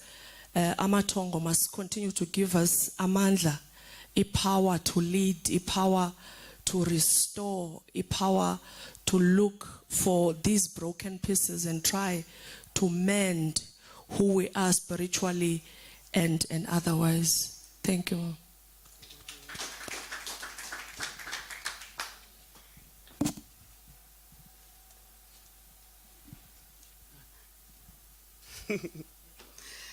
Dumelang gape bagaetsho. I love the saying that say, my grandmother don't take side, she only works with the balance of things. And for me, that just says a lot, especially when we are people with pain. We always now on the verge of revenge. And when we are in the verge of revenge, all that we are thinking of is how can this one be the one who get avenged because now was right. And the balance of things, that is the law of my art, is the divine law. It does not take side. He only works with the balance of things because it's justice. And I also love this speaker, Bayo. Bayo is a Yoruba speaker, and he used a lot of Yoruba cosmology in his talk. And one of the things that he was explaining in one of his talks, he says that the time that some of the people that were taken from the continent in the transatlantic as slave, one of the things that happened on the way, they left with the spirit of Eshu, which is the spirit of traveling. And that was the spirit that was also protecting them. So what happened is that when they were attacked in that ship and they were beaten by people that themselves were scared. So what they created for themselves is what he calls abayoni, the trappings of the crossroad. So the same thing that they were doing to those that they were saying that they enslaved, they were also creating another pain for themselves, that they are also still sitting with it. So it's like a double sword. Whatever that you do to another person, you are also doing it to you. And healing beyond that, it's always that reminder that when you do healing, from which premise you are doing it from? Is it for balance or it is one-sided? Because if it is not like that, it will still come back to you because there is no balance. It's the law. So whatever the pain that we hold, from whatever perspective, we should also ask ourselves question, from which platform, from which space, when we are wanting justice, we are doing it for what? Is it for our individual because we are angry, or it is to creating the order and the balance of things for the better of the whole? And for me, that's why I love my art. It's always just the whatever that you do and the choices that you make, is it for the better of the whole? And that goes beyond where you can just think of only you as the person who is being done, but how is the whole going to also the whole going to benefit from your decision? I mean, we have seen it here in South Africa, the short-sightedness of operating from the narrow mind right where we are. Because if the short-sightedness and the narrow of thinking only on one side, of seeing yourself as superior, other inferior, that you can oppress them, right now we are at the crossroad and it's not nice. So we also have to be careful that we are not doing the same thing that they did to us, because now we are carried by the anger just because we want to revenge. And that, it is again going to be the cycle again repeating itself.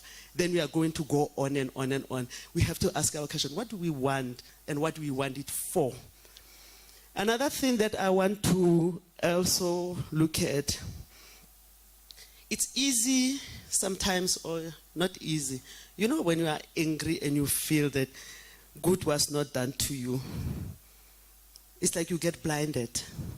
And I feel as people, I was just listening to my sister when he said we're wounded and we're distracted from who we are and what we knew and what we were doing.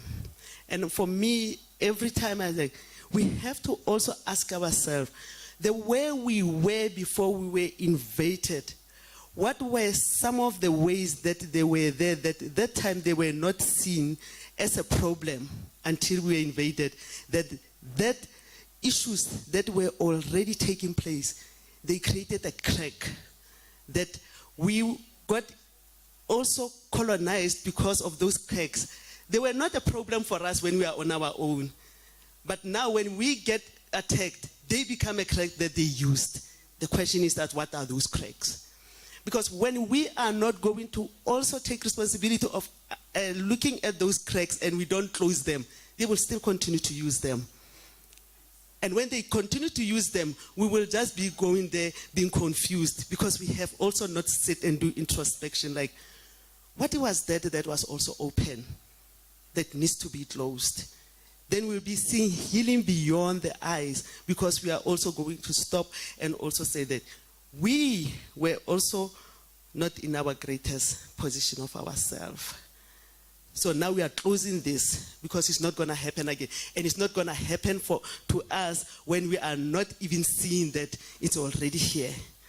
And then it creates the confusion that we have now of fighting and dividing that is not even helping us where we are. And we see all these cracks. They are happening in the micro level and in the macro.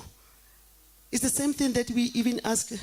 I've been listening a lot when we are just talking in between. Even when we talk around the Freedom Park and the politicizing, and we talk about the ANC, every space there has to be a stop and introspection. And that also has to happen in an individual level.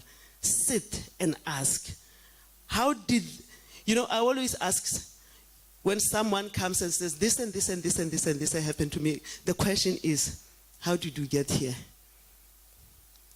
When you ask your question, we ask our question, when we ask questions in a different way, we are helping ourselves to move, to create a space for something to start happening. Because when I'm sitting here and I'm saying, Voyo did this to me, Voyo did this to me, the question is like, Tebo, how did Voyo did this thing to you? I need to be able to say, I was too naive. I trusted a lot. And now the issue is like it changes now from Voyo to me. How do I make sure that I look at that element of me of overly trusting that I end up being here and do something? Because if I'm not going to identify that issue that led me here in this position, I'm going to find myself again into that position again. Because I cannot identify the root cause of the situation that make me to end up be where I am. So it's on the individual level, it's on the group level, it's on the collective to interrogate also unconsciously when we do all other things that also get us into it. And for me, that's how healing starts. Healing starts with also doing your own reflection and you take it out. You do all this. You're not just sitting on one side and hope that miracle will happen when you also don't do some of the other work inside of you for the things to happen. Things don't happen when you are just sitting. You know those people who like to complain that people don't like me. My man don't like me. And myself is like, why when every time where you go, people don't like you? There's no way that when each and every space that you go to, people don't like you. Maybe now you have to say, what is it that I'm doing? Because it has always been like all the time when now Udiradilo, like, how? It's not possible. Then you have to take a step. I love what Yala will say. If someone say to you that you are a horse, don't mind. If the second person say that you are a horse, start to pay attention. The third person, when you say you are a horse with hay in your mouth, something's wrong with you. Sit down and you can ask yourself, how did I end up being a horse with hay? And you realize that some of the pain that we are holding is not our pain. I will give an example. You find that you struggle with something in your life and you realize that whatever that you are struggling with is not necessarily your issue. It's the issue that you're carrying. It can never be generational cases from somewhere. So you have to start asking the question differently, because when we do healing wounds beyond the eye, we can also do it when we have a lot of shame and guilt because now we are not opening the path.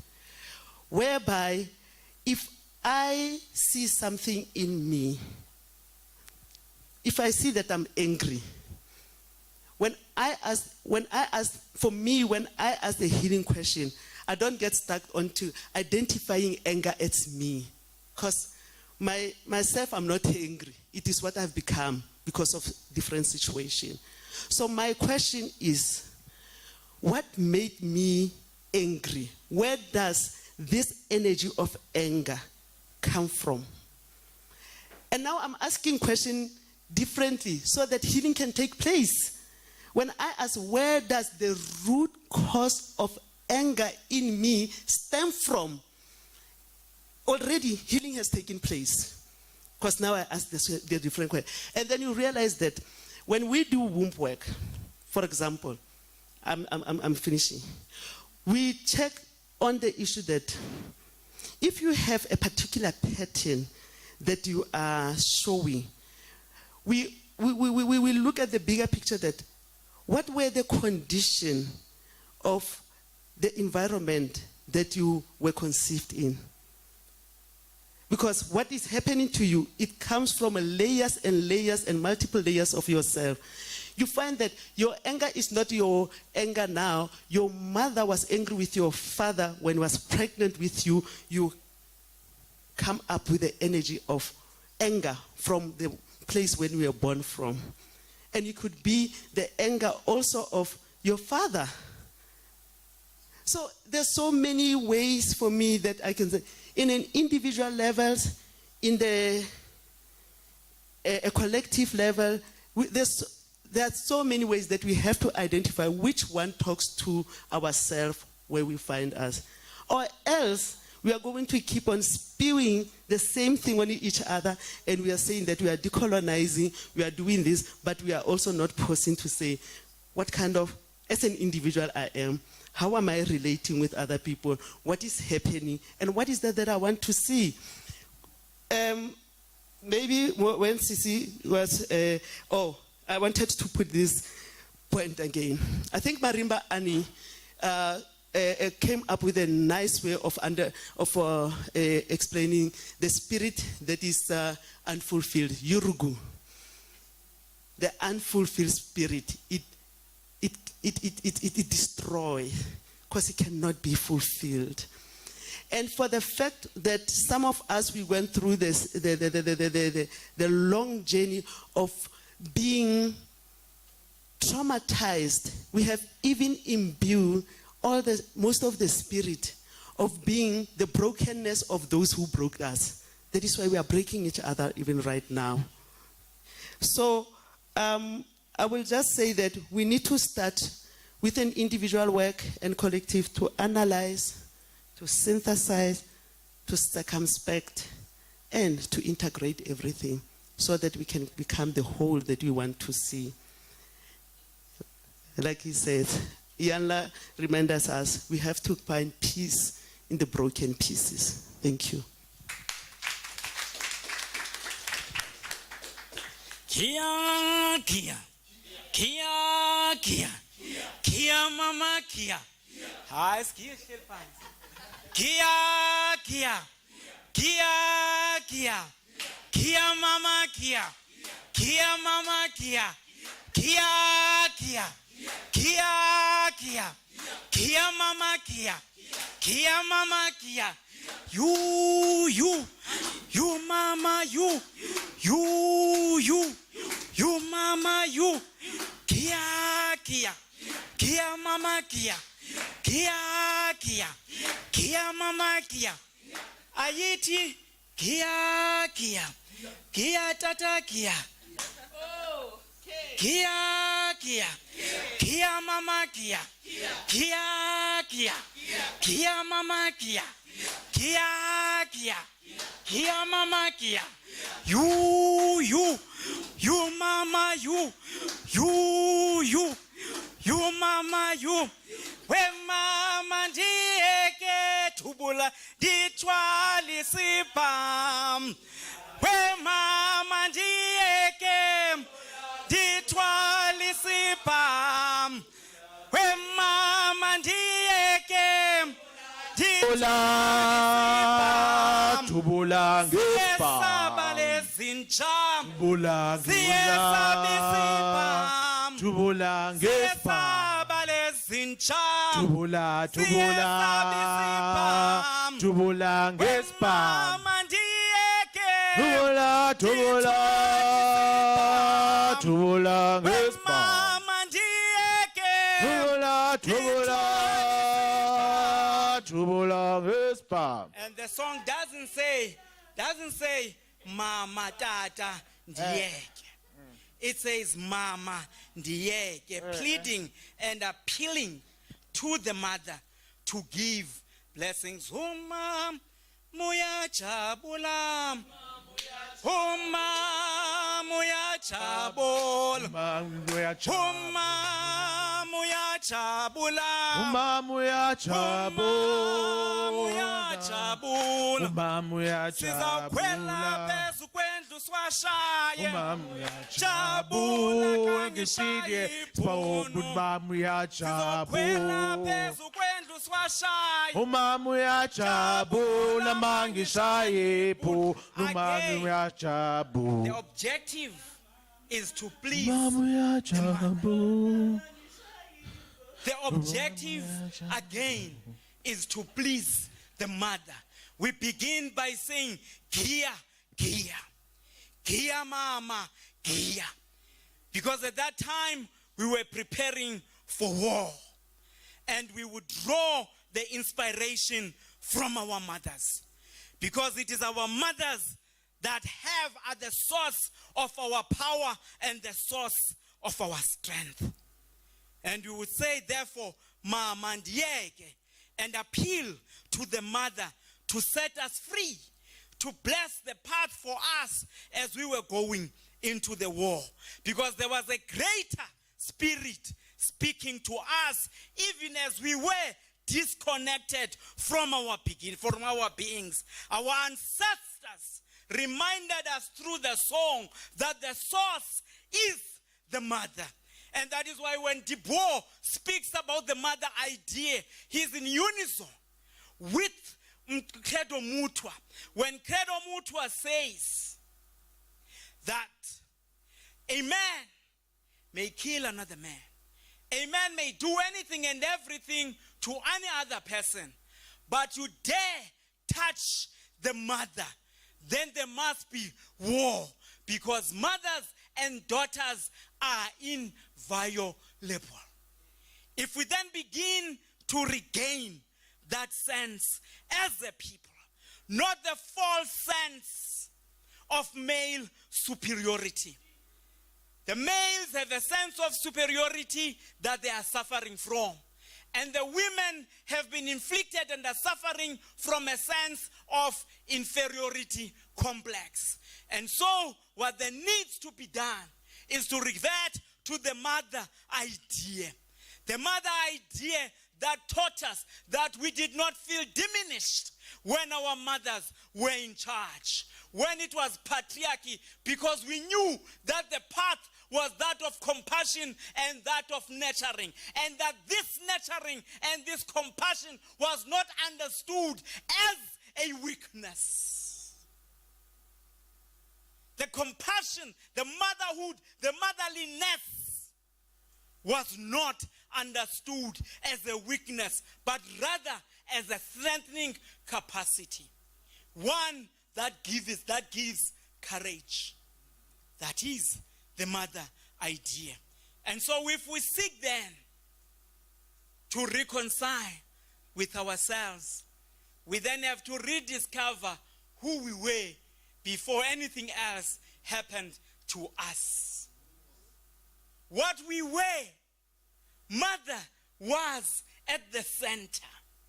Credo Mutua says, you could respond to your father, but you dare not answer your mother back, because motherliness, motherhood is sacred.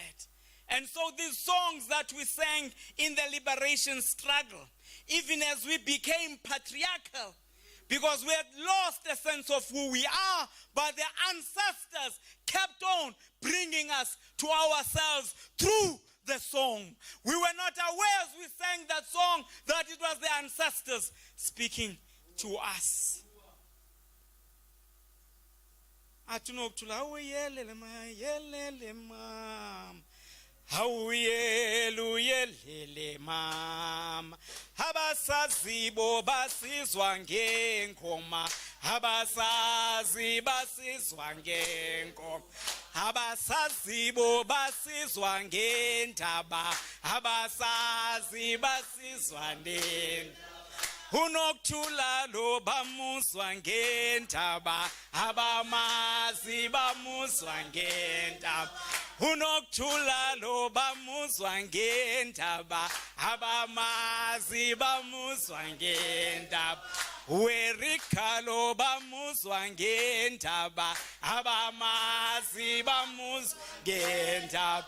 Uerika lo bamuzwa ngendaba. Abamazi bamuzwa ngendaba. Unihara lo bamuzwa ngendaba. Abamazi bamuzwa ngendaba. Unihara lo bamuzwa ngendaba. Abamazi bamuzwa ngendaba.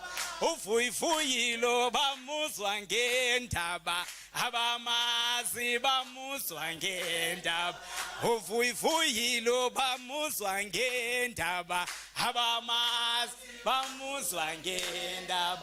We can run and write at the same time. We can run and write at the same time.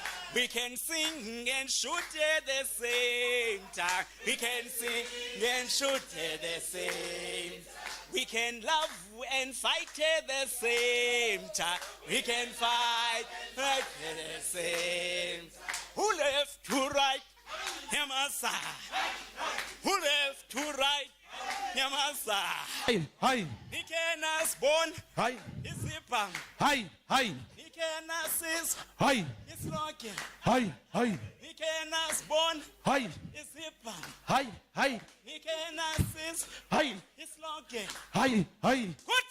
Tanya. Hi. Dear. Hi. Good. Tanya. Hi. Dear. Hi. Tanya. Hi. Hallelujah. Ah. Amandla. Thank you, Prof. Thank you so much. No, we quite blessed to have professors like this, you know.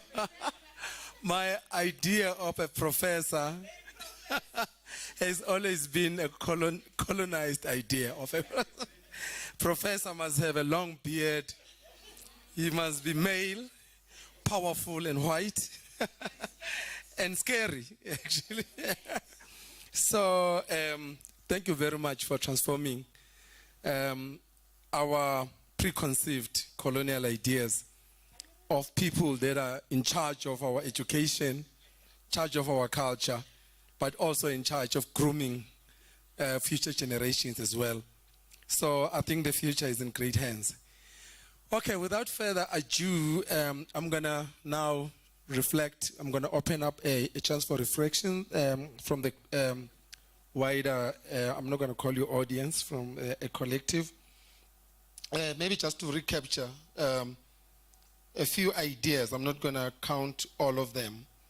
It is quite really interesting how you moved, you know, the dialogue between the Irish and the Western world. You know, how, you know, an Irishman is treated and seen, and how subjectivities of what it means to be your culture, your identity, it seems to be, it's sort of co-opted to be the one of that ideal normalized Western man. So really, thank you for opening up that space for us to realize the intricacies and diversities that exist. It's so easy to be homogeneous and say all white people are like this, all black people are like this, all women are like, all men are like that. But when you look at the foundations of philosophy, they really look at the dialogue.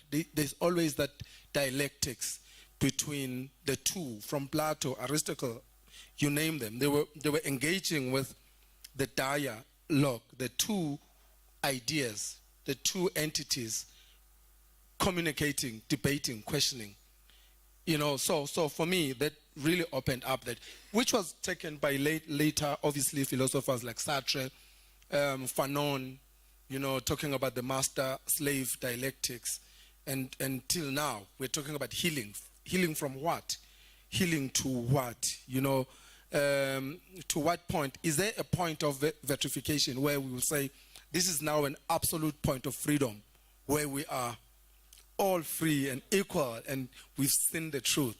You know, so we need to open up to those ideas and say, where are we going with all this? And also the idea that we're disrupted. You know, it's even scary to revisit the imagination of how could if there was no disruption, if it sort of continued, our civilizations, our culture were not disrupted, where could we be? You know, it's even scary. Maybe if we can use that kind of imagination as our point of healing, to say, maybe if we were not disrupted, these are our principles, our virtues that we could have been holding right now. If we can revisit that. You spoke about the Ma'at, you know, the sacred laws of the Ma'at, which did not prescribe that do not kill, do not steal, do not, you know, which said, I did not steal today. I did not exaggerate myself today. I did not.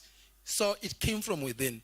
Maybe if we can revisit those principles of the Ma'at and use them as the guiding compass to where we are going, you know. Prof, you spoke about patriarchy. You used the song, culture, to really, we were singing these songs as part of the struggle songs, but we did not know the phenomenology of the spirit, like what was guiding us at that moment to sing and use our mother as the subject, as the center of what was guiding us. I was just singing now with you, but I did not really had time before you mentioned this to realize that the mother was always the center. That before a man, or a child for that matter, go to exile, he used to go to his mother, or the leader that was recruiting him used to go and ask him from his mother to release him so that he can go and do those activities. So these songs, even in exile, these are songs, these are very terrible songs.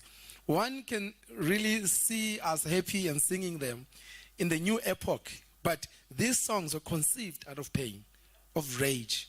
So we need to keep that in mind, and also reinstate the mother from the periphery to the center of the society. Maybe that will guide us into healing. I'll stop there for now. Let me just open up there. Let me start here. Yeah.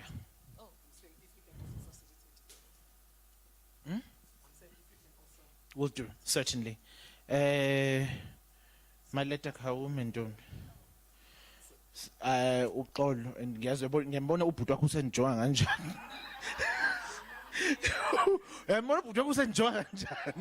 I just want to again today acknowledge our family that is online, and there's a few comments, so that's what I would like to do first, and then let you get uthethe Maleta you.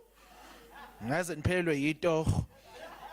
So Malungi Dodo has been with us. Hey Malungi. Malungi has said quite a bit.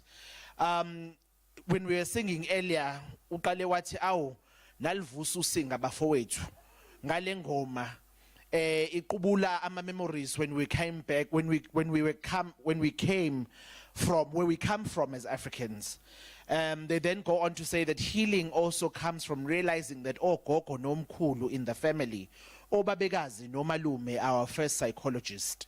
Ilapho sivula izifuba, they are our confidants and our advisors. Silulekwe and heal. We are advised and healed.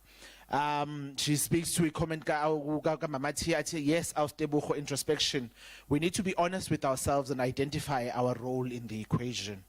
And then Malungi joined us in singing. And then finally, comment yokugcina when Uputsimpiwe was speaking was kaloku umama is the source and the center of life. That is why nobaba has parts of umama ngaphakathi kwakhe genetically. Those are our comments that we've had, and we can ngathetha ke ngokumaletha.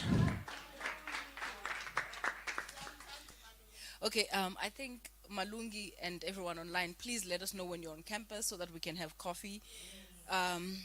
You know, this is how unfair the COVID pandemic has been. It's separated us and further isolated us. So please let us know.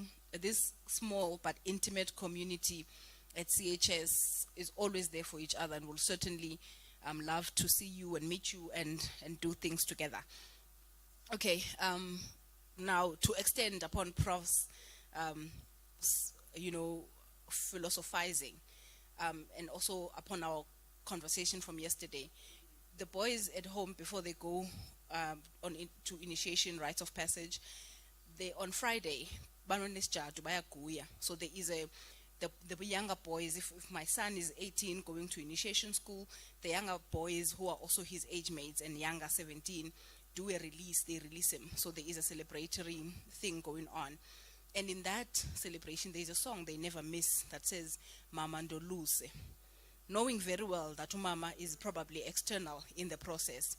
Knowing very well that from Saturday morning, Umama is going to be externalized in the process.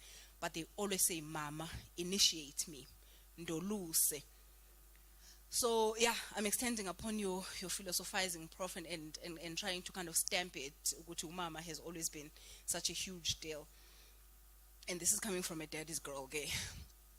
And then, in addition to that, I read an unaccredited quotation once that says, if black people carry intergenerational trauma and pain in our DNA, do white people carry depravity, savagery, and cruelty in their DNA?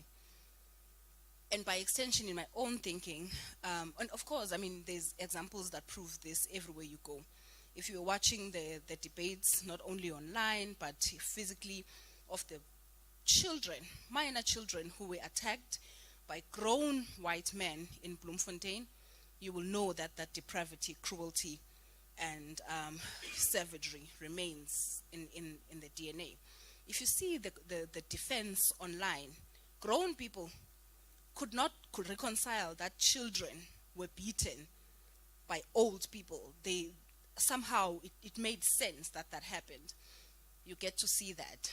And I say this to say, I don't think, Prof, and I may be wrong, you know, decoloniality is a journey. There are days where I want to burn the country.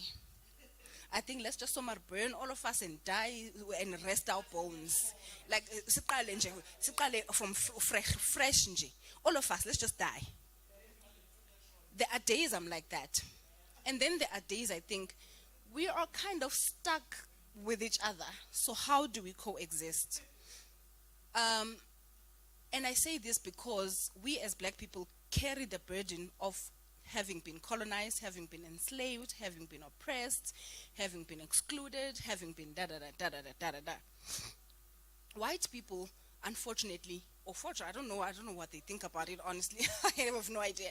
They carry the burden of being descendants of those people, right?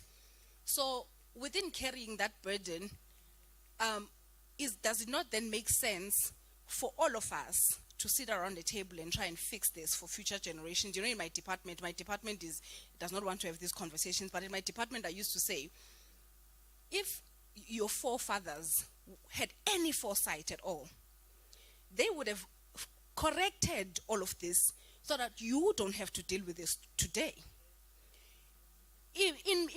According to me, it feels like these living white people should then want to build a country that is based on land justice, economic justice, cultural justice, so that their children don't have to be answering these questions in 50 years' time. But for some reason, there is a lack of foresight within whiteness that they are willing to die and leave their children to answer these questions. Their children will die, and their children will have to answer these questions. It's sick. It is sick. I do not want my children to continue to carry the burden of poverty. Hence, I am breaking my back. Do they then want their children to constantly be regarded as outsiders? Do they not want a cohesive society so that their children don't have to carry this burden still? Well, anyway, I'm always thinking out loud, and that's just me thinking out loud on the days when I don't want to burn the country. When I'm very calm, you know, I've had a little green tea, and I've had a little green tea, and you know, I'm all there.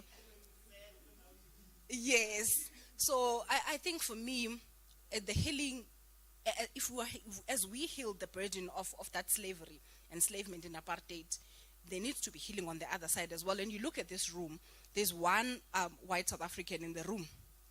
And this is always the case whenever we have these conversations.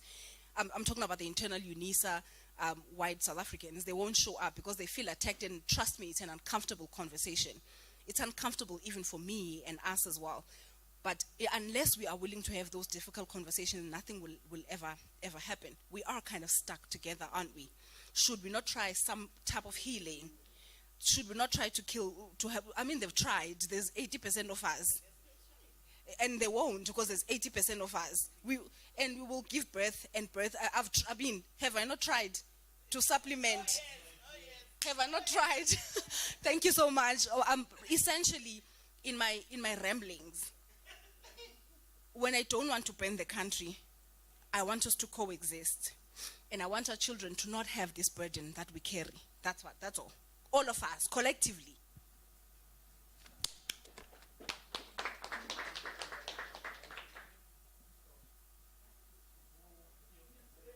Thank you. Thank you. Oh, okay. Who? Should I call it black rage or decolonial love? Okay. She already has. Then it's gonna be you. Then it's gonna be me with the back. I just want to thank the previous speaker, because I'm going to latch onto that. I need to thank the organizers for this theme, and I need to thank the speakers. And Prof, I have never been to a workshop or a conference where you really need techies. I almost didn't make it this morning. And Jay, you started with how do we move on? Are we ready to move on? Are we forced to move on? And what are the ways, what do we have at our means to move on? When there's reconciliation, it cannot be from one side. It needs to be two-sided. I understand what the speaker said yesterday when she said that when we create these open spaces, we also create hidden spaces where we sometimes feel like we need to behave. And it should not be like that. You know, we're still in a country where there's no recognition of what happened. Many people are saying that but they didn't know about it. Then it's time for you to learn about it. If you didn't know about what happened, what people went through, then you need to go and learn about their realities. We don't tell our stories. It boils me, the articles that come out nowadays. It says that our millennials don't want to talk about race and racial issues. They want to forget about that past. And that's not the truth. You know how we make fun of each other within our different spaces, amongst each other. And many of those things are racially based. We need to tell all our stories. You know, many times I'm in these spaces and I'm like, I also have a Bantu heritage. But if I say that, then she might have said there's 2 white people in this group. And I'm like, if you knew what it meant to qualify as a white person back in the day, then you would not say that. Then you would not say that. So we need to tell our stories, but we need to not only tell our stories of our pain, we need to tell our stories of our traditions and what we are about. We are losing decades of tradition because our youngsters, they don't go to the villages anymore. When they go to the villages, they say they don't eat runaways. What my head is not. They don't eat this, or they don't eat that, or they don't want to go there. So we need to get back to our roots, and we need to be proud of it. There's different kinds of truths. What about my truth? in this space, I really feel that my truth is it's oppressed within this space, this very black space. My name was Kay at school. That was my name. That was my reality. And I used to look at black people and say that, you know, they are so privileged because they are in a community. My father was a mine worker. My mother looked white. My father didn't. And we were ridiculed for that. But my truth doesn't count because I'm light-skinned. When you look at truth and reconciliation, it cannot be one-sided. Some people need to take responsibility. Some people need to recognize that they were more privileged than other people. Yes?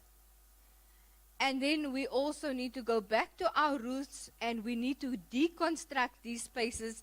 It has been such a joy. I'm so behind with my work this week. I've been singing and I've been dancing and I've been learning and we've been sharing. And this is what we need to continue to do. Thank you so much.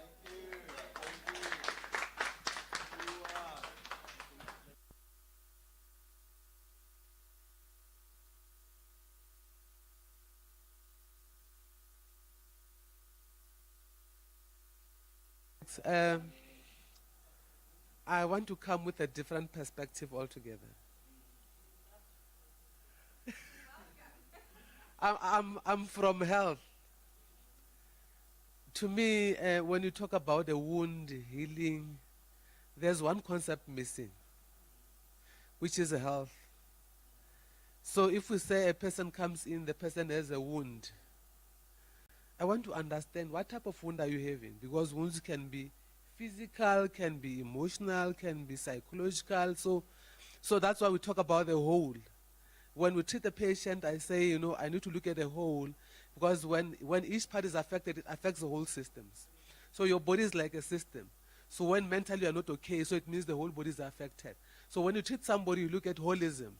So it means you look at the physical aspect, the psychological aspect, you know, the social aspect as well, which means you and your neighbors, you and your friends, you and your family. So we need to identify what type of wounds are we talking about. And if we are saying we are healing wounds, don't forget wounds are going to leave scars. A scar is going to remain permanent for the rest of your life. If I have a scar here, and I always remember I had this scar when I was cooking. So as we heal, as we try not to heal, let's remember the scars will be there. So whatever mechanisms, you know, we bring along, we need to try, as you heal psychologically or emotionally or physically, how do we then deal with the scar? And always remember, some other scars are not visible. Your emotional scar, your psychological, we can't see that. So it means we need to know, I think she said everybody must be brought, you know, on board. So we need people that are going to be able to try and say to a person, tell me, what is your emotional scar that we have? What is the psychological scar that we have? Because our aim is to make sure that everybody has been healed. So I think we have a very huge work not to do. We have a lot not to do to try and address these issues, because really without having to do that, we won't really want to succeed. I love when she said we can't really allow our kids not to carry the burden along. In 1991, I was supposed not to go to London with Utata Ikai. And we had, my son was 2 years, so supposed not to go with him. So we went to Zanini, to get, your passport and whatever. So he's looking at this white little young boy, and imagine we are from a rural area, and he's wondering, what is this thing? And instead of him trying not to communicate, he went straight to that young white boy. He stepped on his feet and pulled the hair like that. And imagine now we are, so you can actually see that even if we didn't say anything to these kids, they also have anger. I don't know where is it coming from when they look at this other person. So I think really it's deep-rooted in us. I don't know whether it's in our genetic material or whatever. So because even if they are young, they display that character of saying, I don't like this. And so I don't know how we're going to deal with this, but really from the health perspective, we must definitely have to heal. Because in health, there's nothing that continues for the rest of your life. So in healing, I'm saying let's come with short-term goals and long-term goals, because I can heal within a day, you can heal within a month. So we need to have short-term goals and long-term goals. And then how do we then come with that? Because otherwise, really, we are not going to succeed. Thank you so much.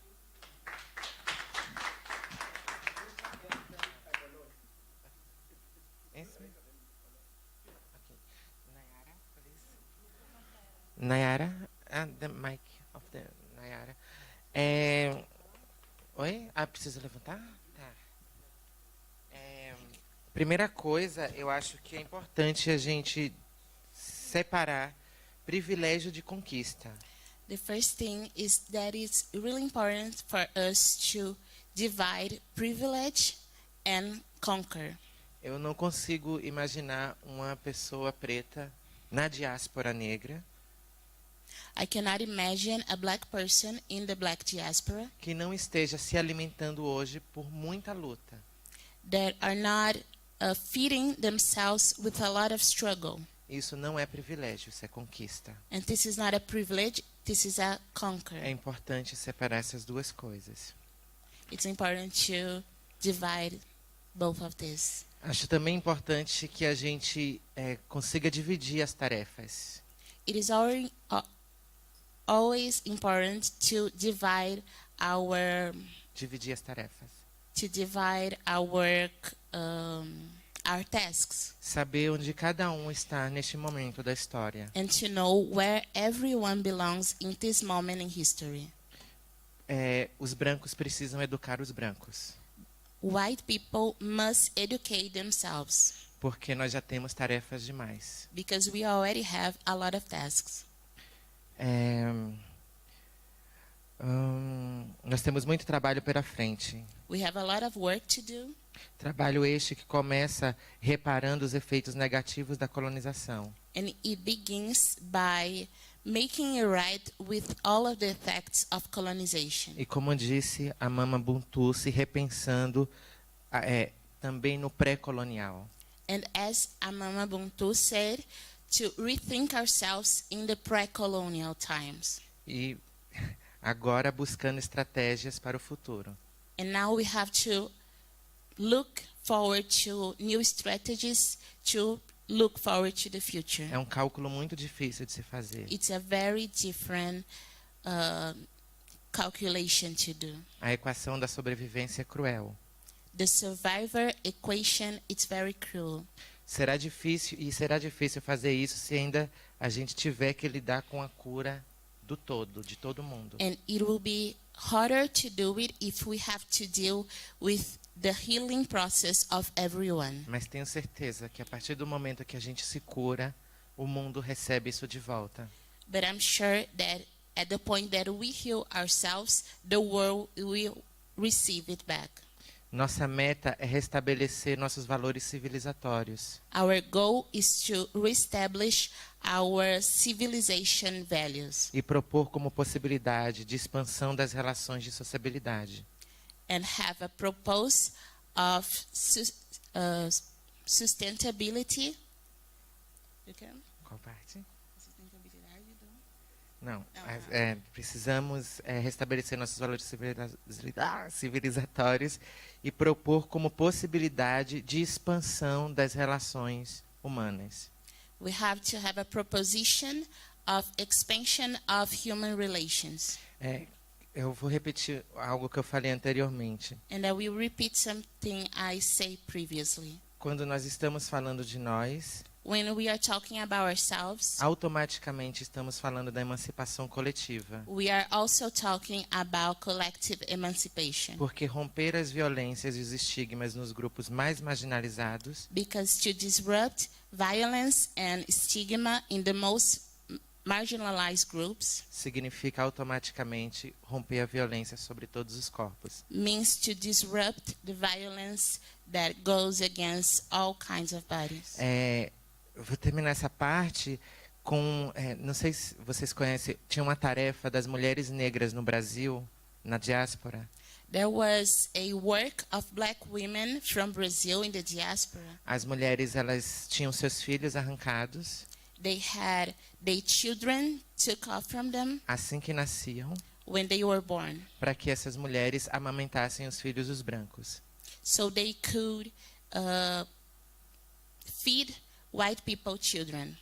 Porque as brancas não amamentavam suas crianças. Because white women did not give milk to their own children. E tem uma música de um cantor contemporâneo que morreu agora com quase 100 anos. And there's a song of a modern singer that died recently with almost 100 years. Que diz: esse negócio da mãe preta ser leiteira That says that this thing of black women feeding white people's children. já encheu sua mamadeira. This is, I'm translating a song that have very specific words in Brazil. So this is enough. It's enough, this behavior. Vá mamar em outro lugar. So they should have milk in another place. Yes. And I have a question for you. It's okay? My question. Eu preciso saber mesmo, porque eu não tenho absoluto nenhum conhecimento sobre isso. I don't have any knowledge about it, but so I want to ask you.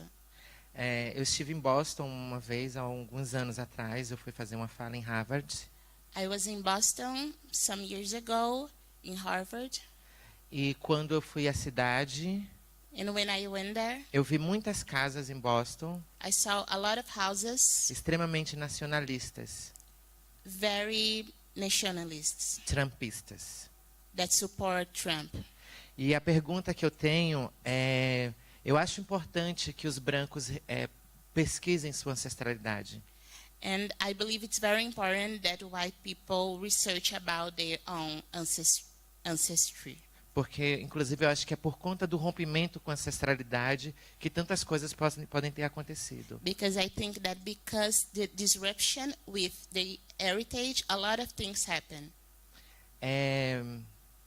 Mas é preciso se reconhecer como indígena na Europa. So it is needed to recognize themselves as indigenous people in Europe as well. Brancos são indígenas da Europa. White people are indigenous from Europe. Agora a pergunta.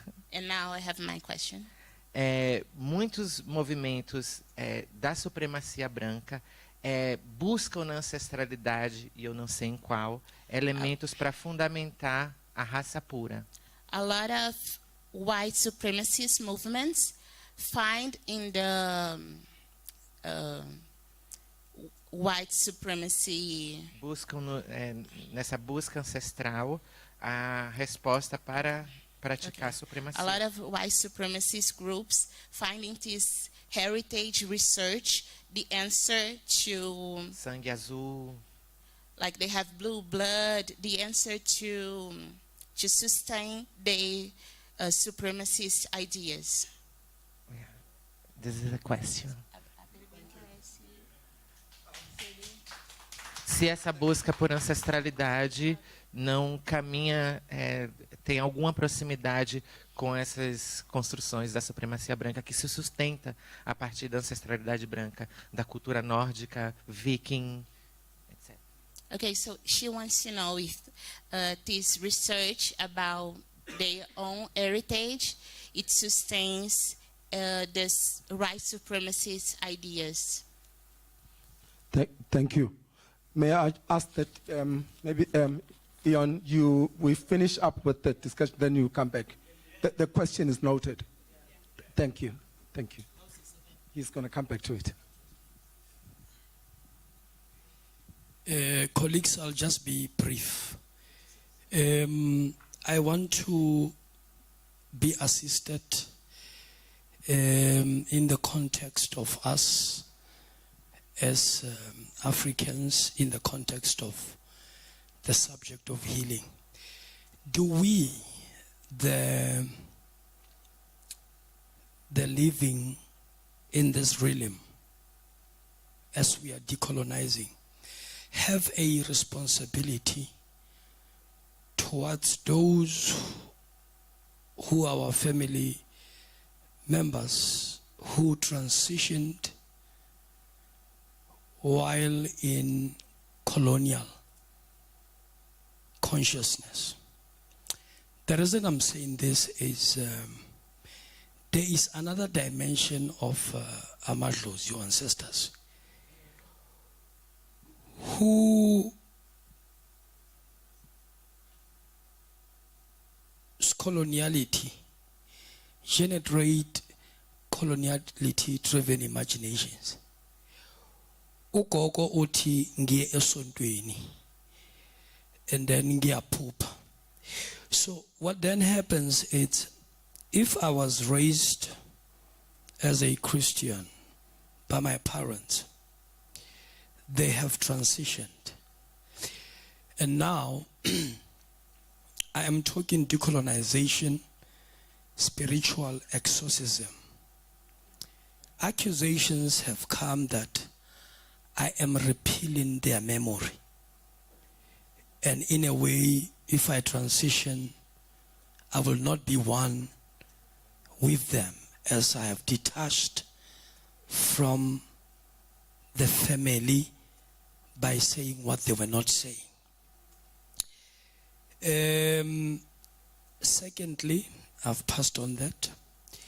How do we deal with the issue of opportunism and African spirituality for monetary gains as a dilemma and a cancer that is spreading?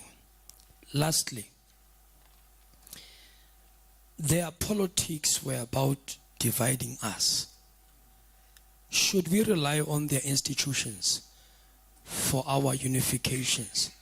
How then do we genuinely organize? It seems somewhere there is something about us that still hopes that healing is going to come from parliamentary politics. Thank you.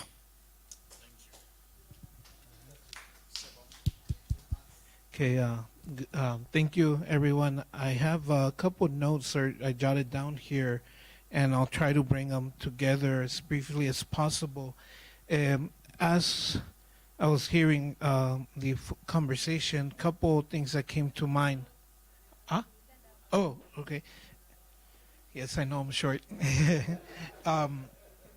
So, couple things that came to mind, and first of all was Marcus Rediker, who wrote a book on the slave ship, titled "The Slave Ship."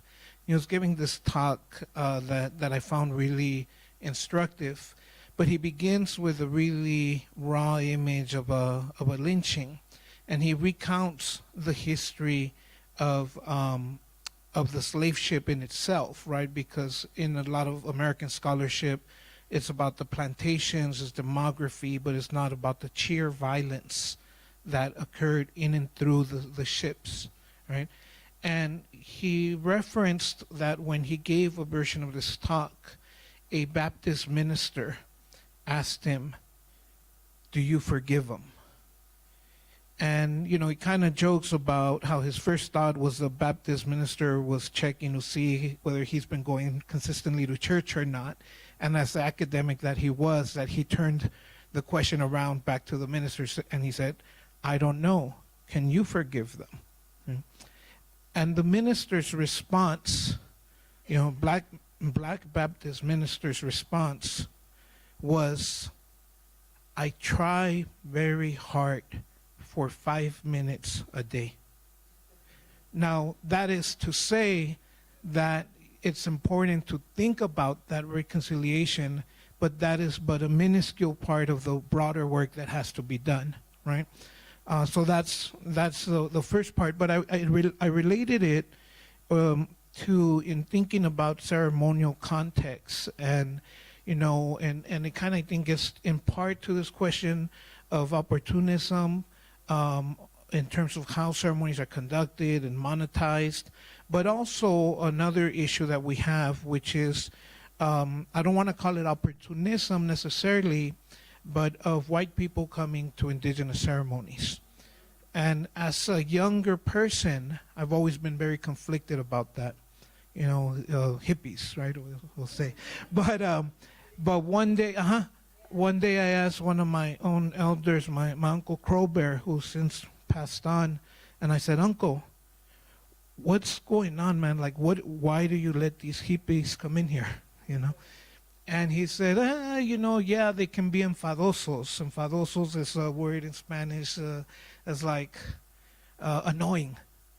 But these few white hippies that show up are the few that even realize that they were once connected to the earth, to the elements, to life, as opposed to the majority that don't even realize they ever were connected, right? So which I was thinking of this as you were talking about this DNA question. Now, you ended by saying, this is sick, what they do. Now, I mentioned the book of Jack Forbes with the title that I love, Columbus and Other Cannibals, right? But in that book, drawing from different peoples in the Americas, and if I remember correctly, he alludes also to similar understandings in an African context. He refers to colonization as a sickness, and in particular, the Wetiko disease. It's a sickness, it is.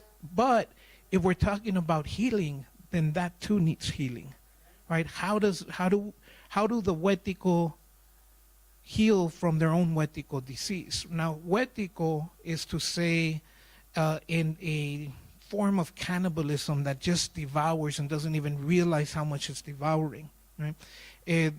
Lakotas use the word washishu for white people, and that is the lard eaters, in the sense that they're eating all the fat, a lot, too much. Again, greed, right? And so all that to say, to go back to the 5 minutes a day, is that that's the work of their healing. But as I hear Erika, and and I don't want to preempt whatever Owen's answer or response may be, but this whole thing of even not feeding from their own mothers, I mean, that's part of that disconnection, right?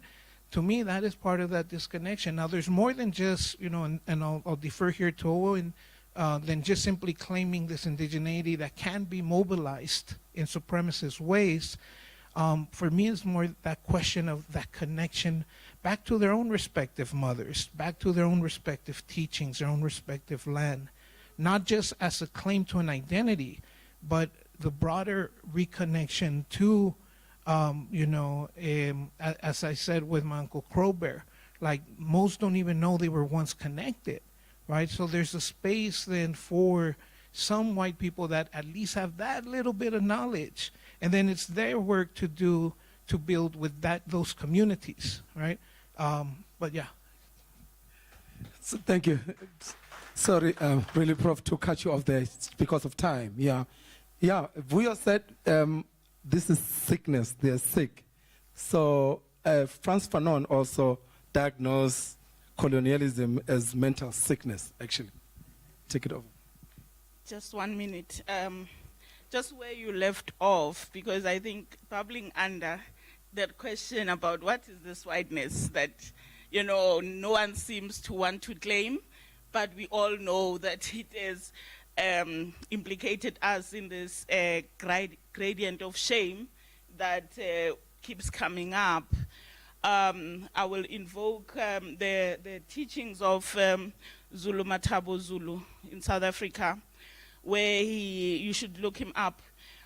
He did an interview on 702 with Aubrey Masango, where his thesis, I think, is in line with what Marimba Ani is arguing about a seed that cannot be redeemed, that then spells whiteness.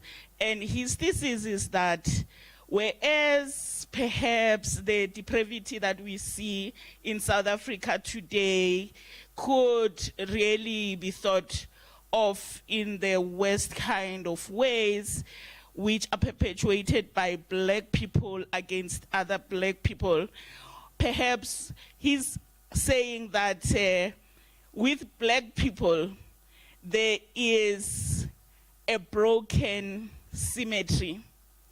The symmetry is broken, but it is there. Whereas with white people, nothing is broken. It is just not there. The symmetry is just not there. And when I raised my hand was really to talk about healing vis-a-vis song.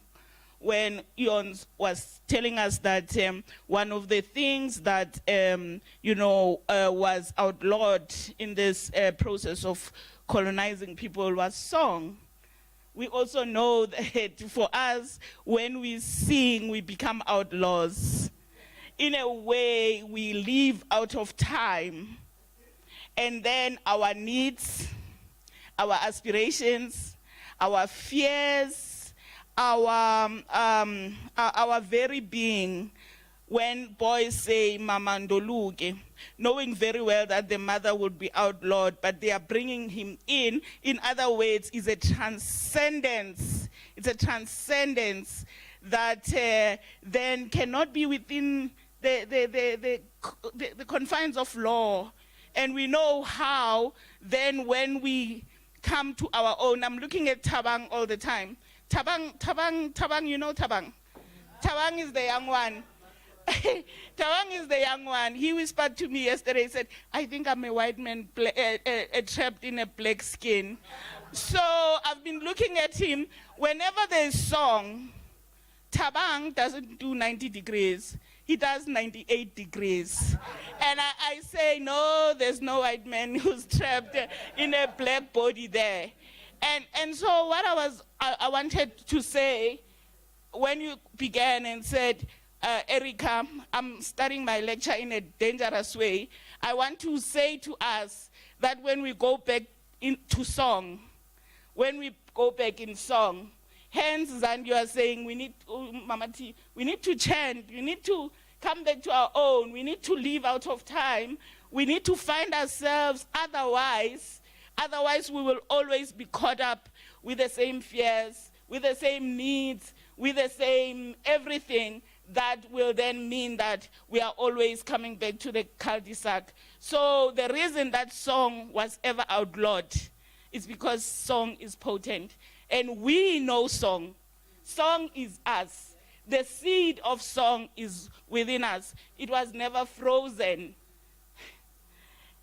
It didn't die in the making of whiteness. And as such, we continue to need to reclaim song, even in the way that we write, so that those who imbibe us can see the Quilombo, the hidden things that we are saying, even as we are saying something else. So that's my gift to the summer school this afternoon. Thank you, Prof. Sure, because of time, can I close the discussion session? Then I'm gonna just give them reply a quick one to address questions. I'm not gonna repeat them. I hope you are noting them down. And just other discussions that were touched on. Time me, please, exactly 3 minutes. I stand up when I 3 minutes. When the Black Consciousness movement came into being, it sought to organize and mobilize around culture. But for some reason, the history of the Black Consciousness movement will tell you that there was a debate within the movement that said that we must focus on politics because culture is not going to take us anywhere. As a result, we never got to rediscover ourselves. But the Biko and them understood. When the Black Pan-Africanist Congress of Azania was formed, the first thing that they did was to embark on what was referred to as the status campaign, to beginning to say that African people must reclaim self-respect. Before you demand others to respect you, you must be able to respect yourself. And the man must respect the woman must respect the man. You say madam, you say sir. Those who thought that they were better, they said that the PAC was preoccupied with sirs and madam. As a result, even the PAC got frustrated.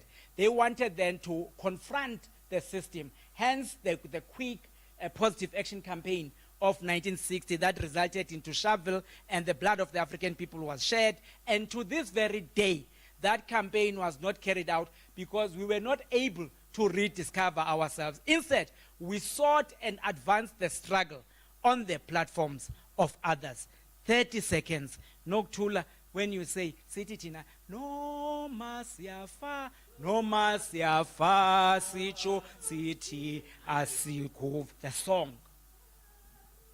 Thank you, Prof. Okay, thank you so much. Thank you so much for the questions and the comment. Ntate Moloi, your question is a long answer. It cannot be answered in 3 minutes. I will ask through the organizers that can we leave it and we maybe tomorrow we can start with it, because we are not going to do service to it because it's something that we need to unpack and unpack. So ke kopa yalo papa. Ke a leboga. And also what I just wanted to say to Prof. Yes, not Roberto. Mama, thank you so much. Reseha, thank you so much. She's the first person when I arrived here on Sunday that she received me, and we have been talking non-stop, and I've been listening to the health department issues again and again. And all that I just wanted to say is that I just love when you just say that when someone is sick, or when we talk about health, we are talking about the mental, the spirit, and the body.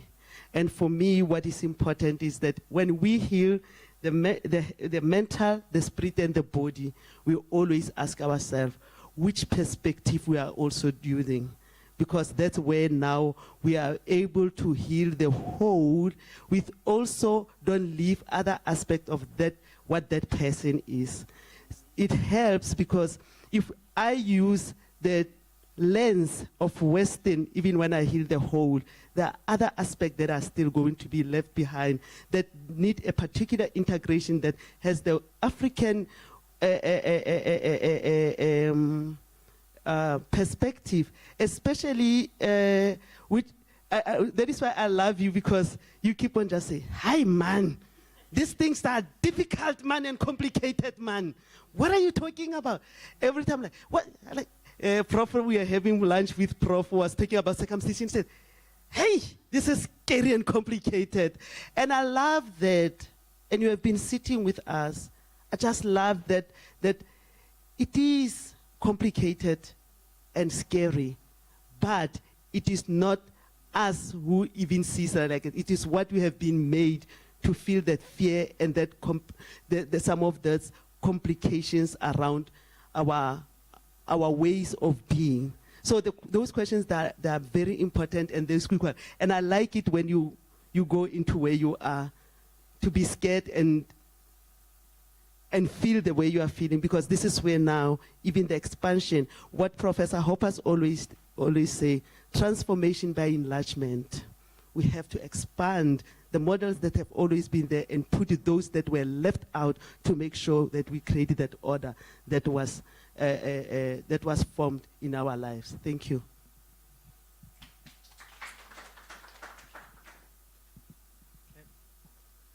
Thanks very much, Erika, for your question. I think it's very important to make distinctions in between how people's oppressions are weaponized and then how people's oppressions represent their real struggles in the places where they live. I think when you asked about the Vikings, I think I wasn't really talking much about the Vikings in my presentation. Mine was about Gaelic language, struggles for representation in the north of Ireland, the continuing occupation of the north. So nobody would really draw on the Vikings in that context, because that would be seen as a Nordic civilization in Sweden, Denmark, and Norway, where they're continually occupying land of the Inuit, the Sami people, the 12 nations across Scandinavia. So there's a continuing occupation, and I lived there for 2 years, so I've seen the types of theatricality where white Swedes and white Nordic people draw on this imagined Viking past, whereas the Vikings actually were heterogeneous, multiracial, multi-ethnic, that had traveled to the Arab world. So there's this complete romanticization and whitewashing of, but I'm not really talking about the Vikings, I'm talking about Gaelic modes of being, Irishness, Irish language. You contextualized it in Boston, and I think I'd be repeating myself if I talk too long here, because I already talked about this. on Tuesday morning. But the figure of Bernadette Devlin speaks to this. She was offered the key of the city to Boston for her role in the civil rights movement in the north of Ireland, protecting people from the British Army. And she said, I don't want that key to this city. Give it to the Black Panthers. So that kind of connecting of real lived experience, and then the types of weaponization of this imagined Irishness based on blood-based belonging and purity, these state-based racist, the very foundation of racism. But the ironic thing is that the Irish, in this kind of Aryan imaginary, were not seen as part of that. They were seen as savages, white savages of. But I do think that this weaponization, Irish academics, people who study Irish history, such as Liam Hogan, talking about the Irish slave myth. So it's this way of when black people are trying to express their pain, especially in the context of the US settler colonial state. They talk about, oh, well, the Irish were slaves too in Barbados. But that's not true. They were indentured servants. They had contracts. They only had to do 10 years, 15 years. Then they were free to go. They weren't treated the same as, they weren't in the same levels of bondage. They weren't housed in the same places. They had a lot of privileges.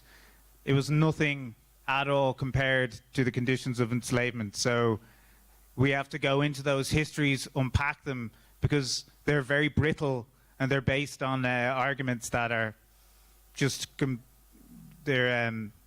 completely not solid and not unsubstantiated. So I think that, but I think I'll speak a little bit tomorrow, so maybe we can touch on those things. But that question is spot on. Those types of things need to be talked about. A round of applause. Oh, 20 seconds, really 20 seconds. Just at the risk of oversimplifying, but I think what I was alluding to is that in a lot of those, and like that you said, these I already forgot what you said, but made up stories of the Vikings as a particular racial purity, we don't hear them talk about Viking mothers.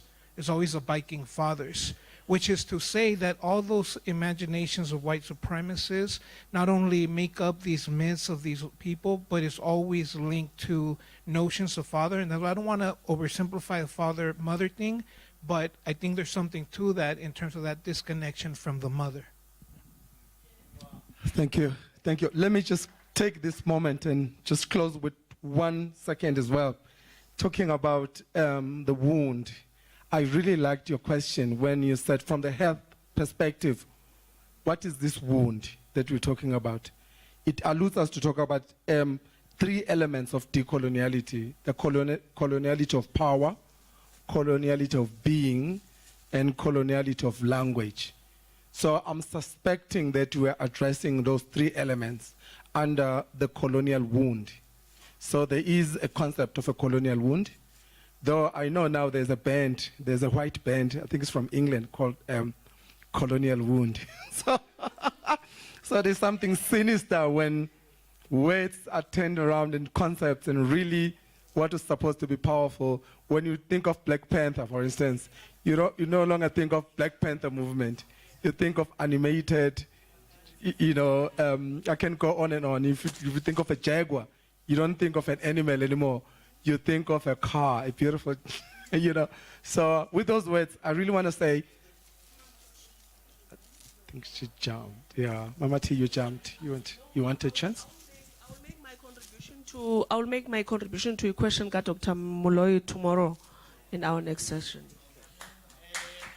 Thank you, colleagues. We'll see you tomorrow. With those, let's just give them a round of applause. And yeah, thank you. Tomorrow we are going back to the hotel. Maybe Yeah, you just can. Oh, so when I go.